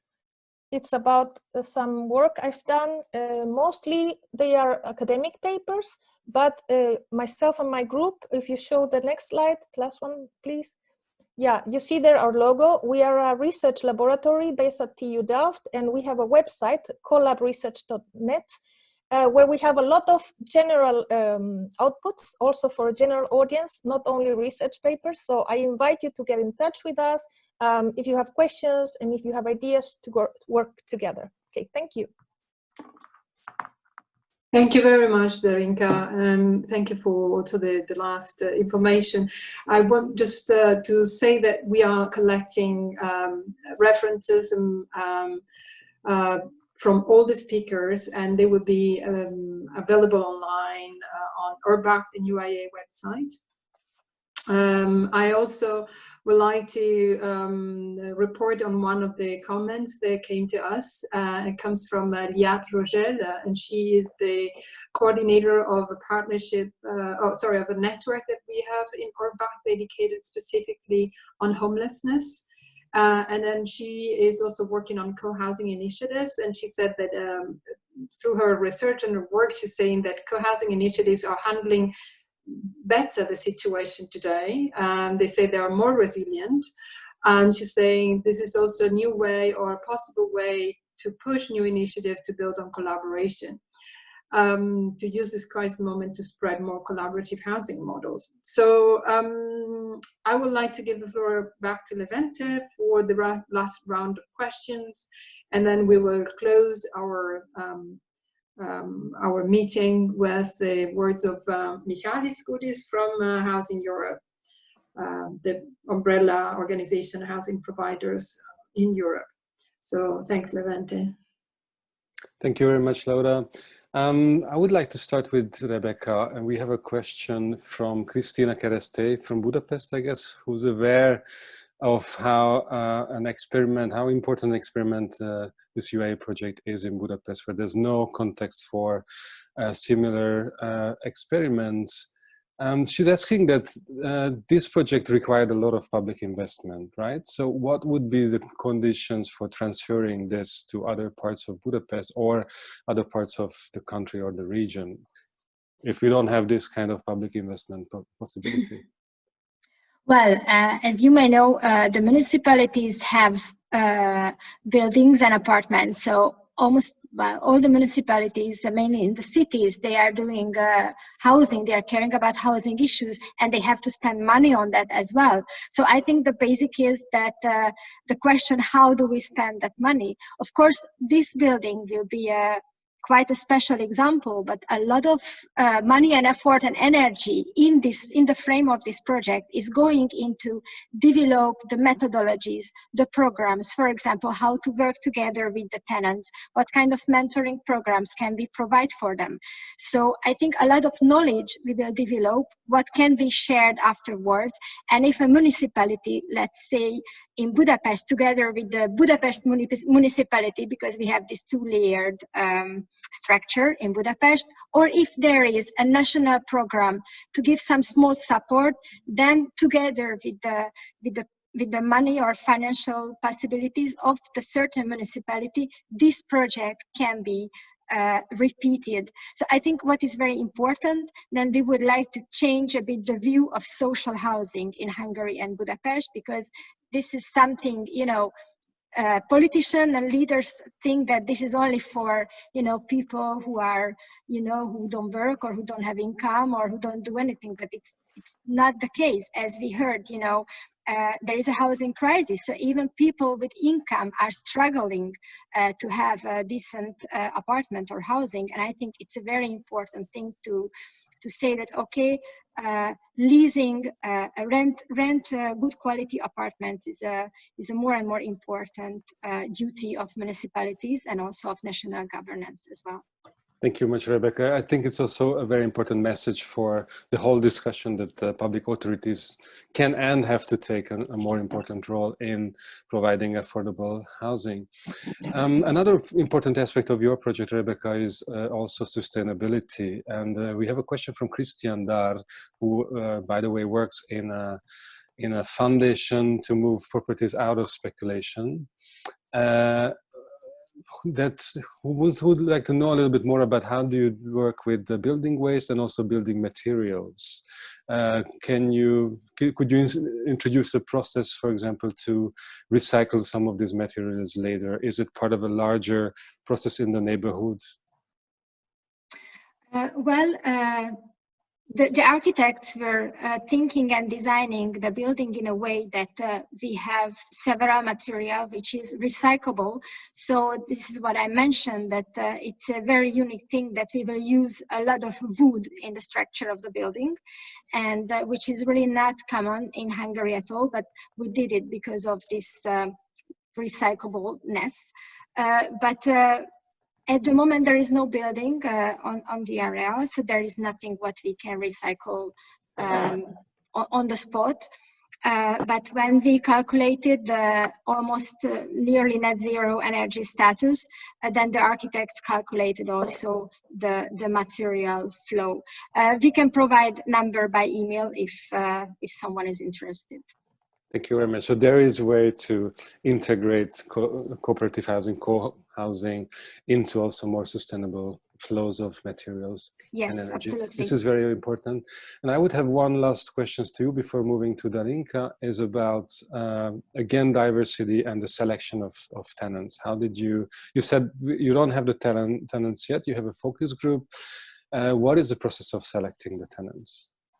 Yes, the tenant selection will take place probably the next year in the spring, approximately 5 or 6 months before the house is being built. It's a special thing because, you know, usually people who are really in need of housing, they wouldn't be very happy if I tell them that, okay, you will have a solution in 2 years or 3 years, because maybe their status will change in the meantime. So that's why we couldn't select the tenants yet.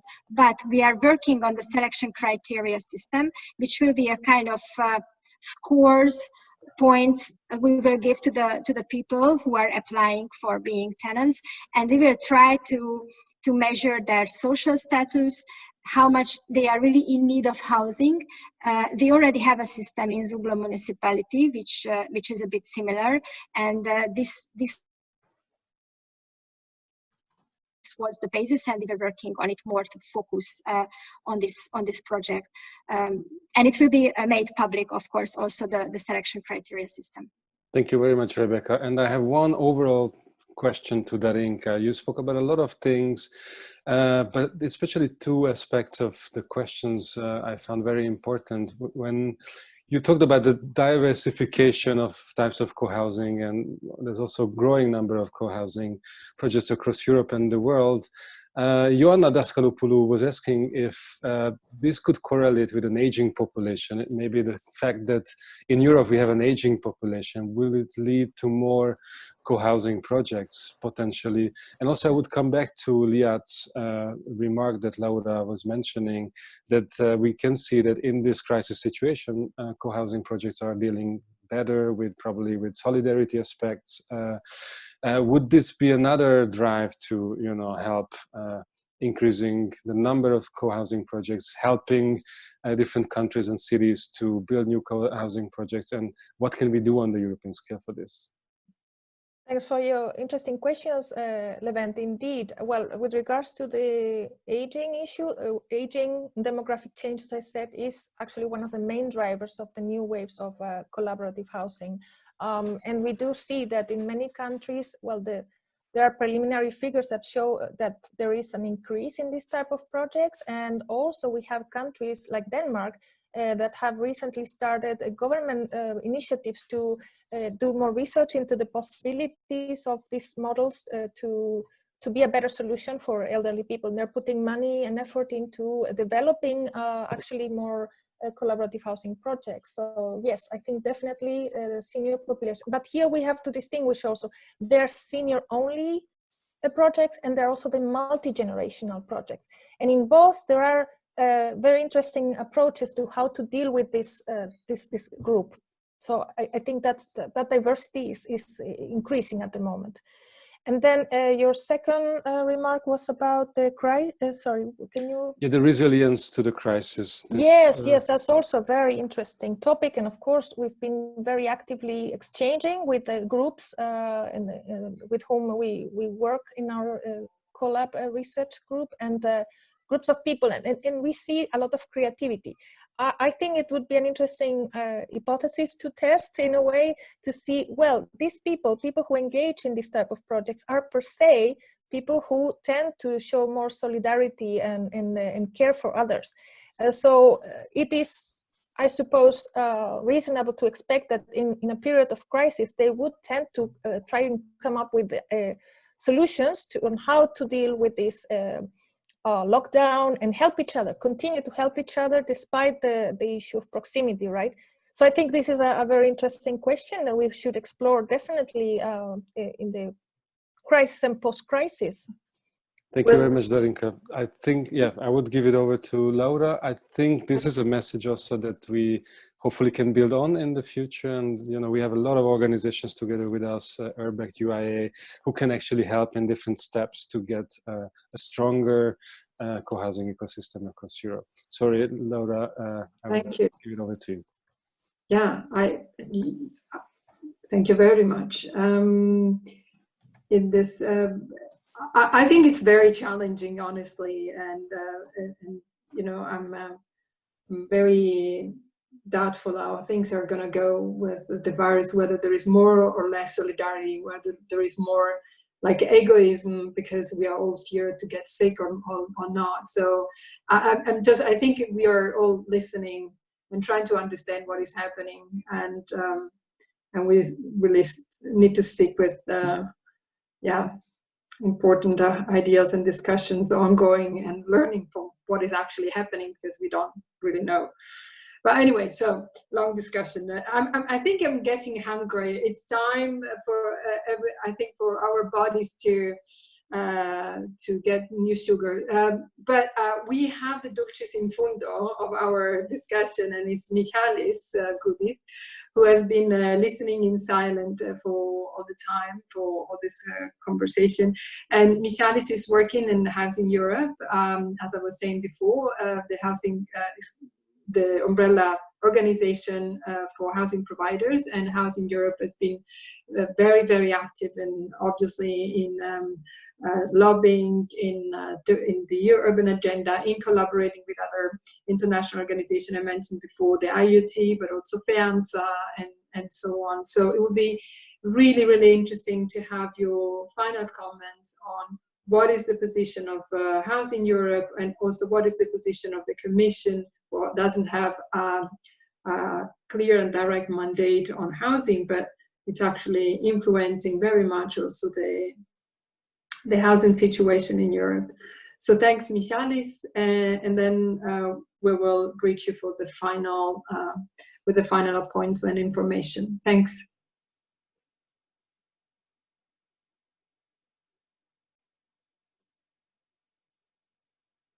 We don't hear you. I don't hear you.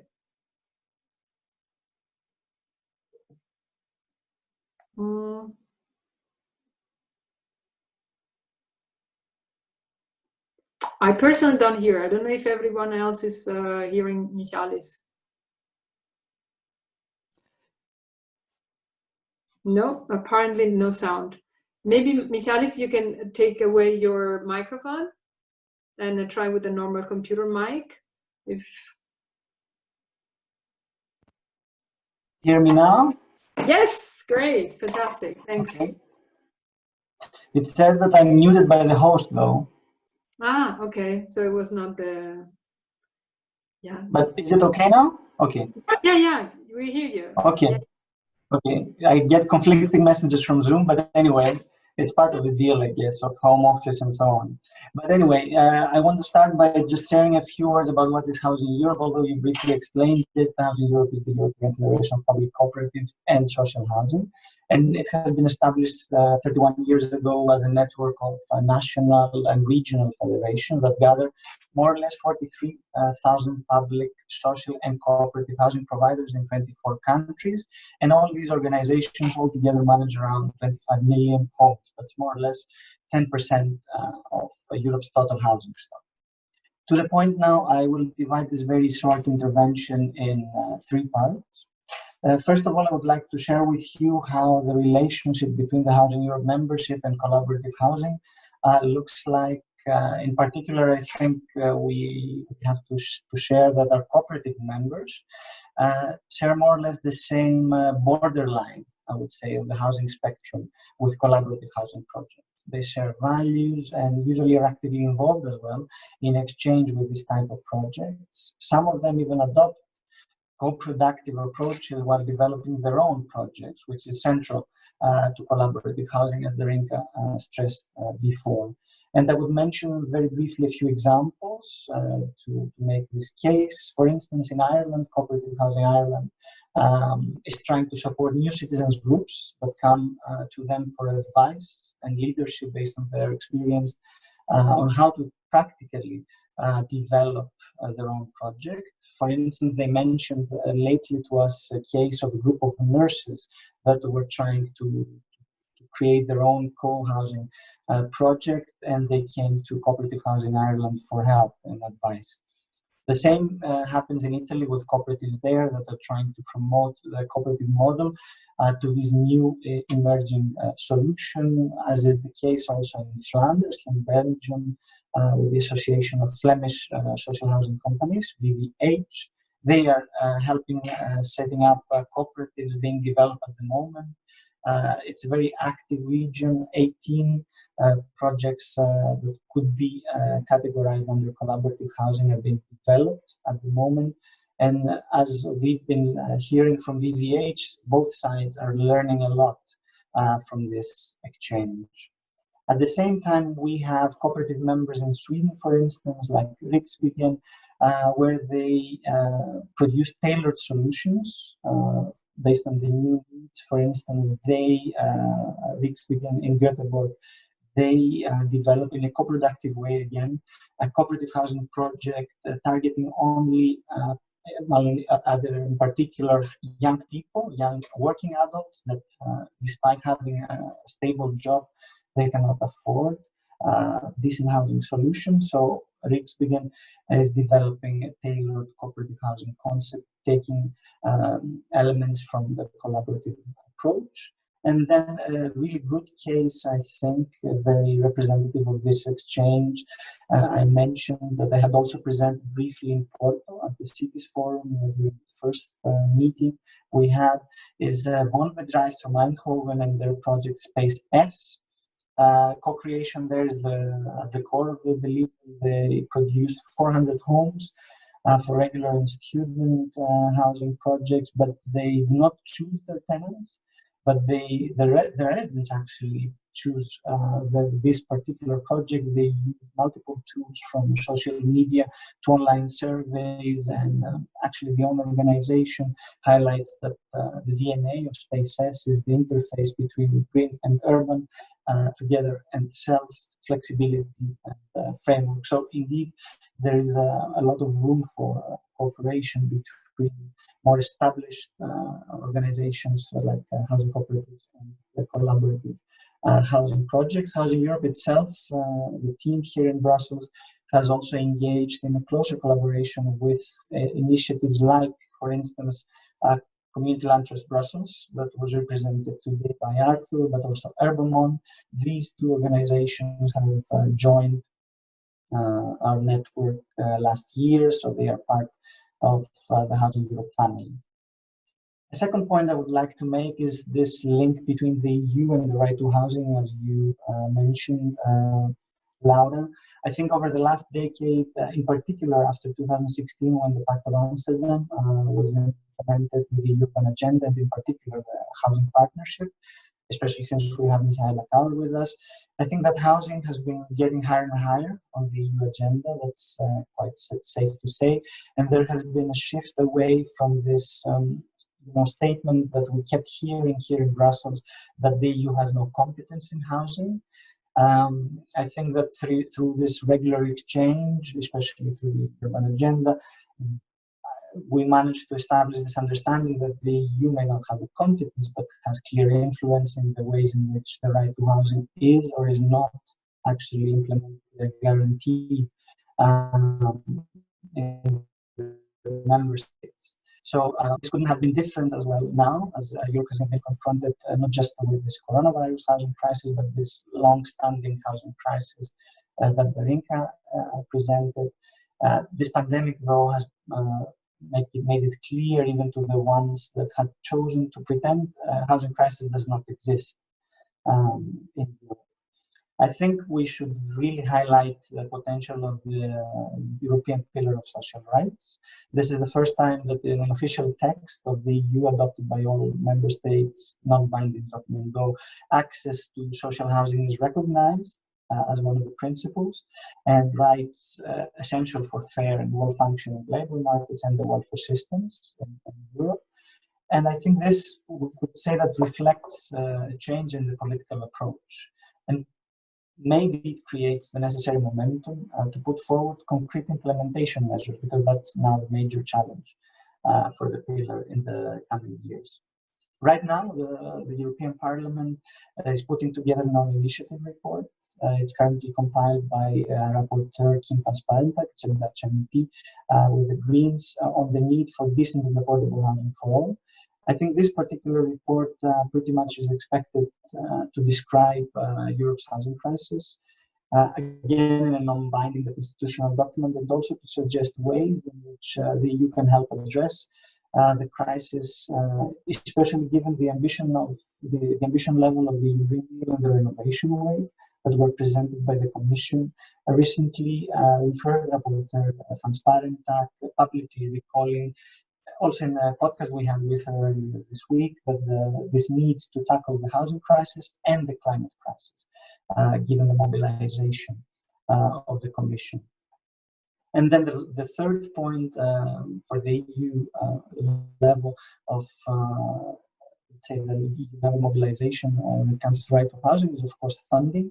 I think there is increased awareness within the minds even of the macro economies that the change in direction of housing is needed, and that funding will be directed to housing anyway via InvestEU, via ESF, via the ERDF, and of course through the EIB, the European Investment Bank. But what is missing, we think, at Housing Europe is a clear recognition that there's no shortage in investment in housing per se, but there is a shortage in investment in housing providers that actually reinvest the money that is given to them, housing providers that put people and not profit at the center of their work, and providers that generate wealth for their communities. Speaking just, I think, about affordable housing is tricky, or can be tricky, because this is a term open to multiple definitions and understood much, much differently by various stakeholders in the housing market. I think the coronavirus crisis threatens to become, if it's not certain that it will become, a major housing crisis too. In the case we do not tackle not only its short-term but also its long-term consequences, once, of course, we have adequate emergency responses like the rent-free or the freeze of home foreclosures and so on. We see measures taken all over Europe these days. This means that more and more people, I think, will be looking for decent and affordable housing solutions in the near distant future. And so it's an urgent need to second the point that was made earlier, to put the brakes on financialization of housing, Speculative investment in real estate will continue, but because this is considered a sort of safe, I would say, option for investors. But there's no time to let just the market do the work, and we absolutely need to boost supply of public, cooperative, and social housing, both through construction and renovation, but also even through additions, let's say, to the segment of the market from certain rentals. Michalis, I'm having also information from people through other networks that they don't hear you well. And I can wrap up a little bit of what you were been saying. For instance, you mentioned the social pillar of rights, and you mentioned also the funding of URDF. You mentioned the report which is coming up. So I think maybe it would be useful also for the people that are part of this group to share this information. Maybe if we can share it afterwards, because unfortunately it seems that your voice was not 100% clear. So maybe you can send these links, and obviously we should look at the work that Housing Europe is doing in this regard. They also produce a very interesting study on European funding for housing. And if you want to close up with a short message, because it's really hard to follow, maybe just very. I really don't know what's the problem, because before we did the test and everything was working. But anyway, I think that the EU can help fix the housing crisis. That's the final message. Mm-hmm. And I think we can highlight 3 points that we can turn the EU Charter of Fundamental Rights and the social pillar into a lens for all EU policies, make use of the action plan that the Housing Partnership of the Urban Agenda has produced, and keep this cross-sectoral exchange alive, and of course double, if possible, the EIB investment in housing of social, public, cooperative, or community-led form. And of course keep this kind of exchange alive that started in Porto and continues today, hopefully with no other technical issues. Thanks a lot. Thank you very much, Michalis, and thank you for your passion in the last point. Okay, thank you. A very sincere thanks to all the participants that joined us, and to all the speakers that took their time to prepare and to do rehearsal with us and to join us today. Thank you a lot to everyone in the team that supported the creation of the platform. I think that we need to further this type of discussions, but we also have other tools. We plan to write reports about this, but also to do podcast interviews to external speakers, people that we cannot have here, and also to do sort of video stories of what is happening at city level. And all of this would be combined and put together in the Knowledge Hub of URBACT and UIA. I would like to announce the next 2 encounters that have been already pre-planned. So the next one is going to be in June, in the 26th of June, and it will be dedicated No One Left Behind. So mostly focusing on homelessness and migration and gender policies. There will be the 3rd one, which is dedicated to fair finance. Now we fixed the date for the 6th of November, and we will focus on municipal strategies protecting housing and land from speculation. And so far, I think that's all from us, and I hope that we have a lot of information to continue sharing, and I hope to have you on board for the next time. Thank you very much.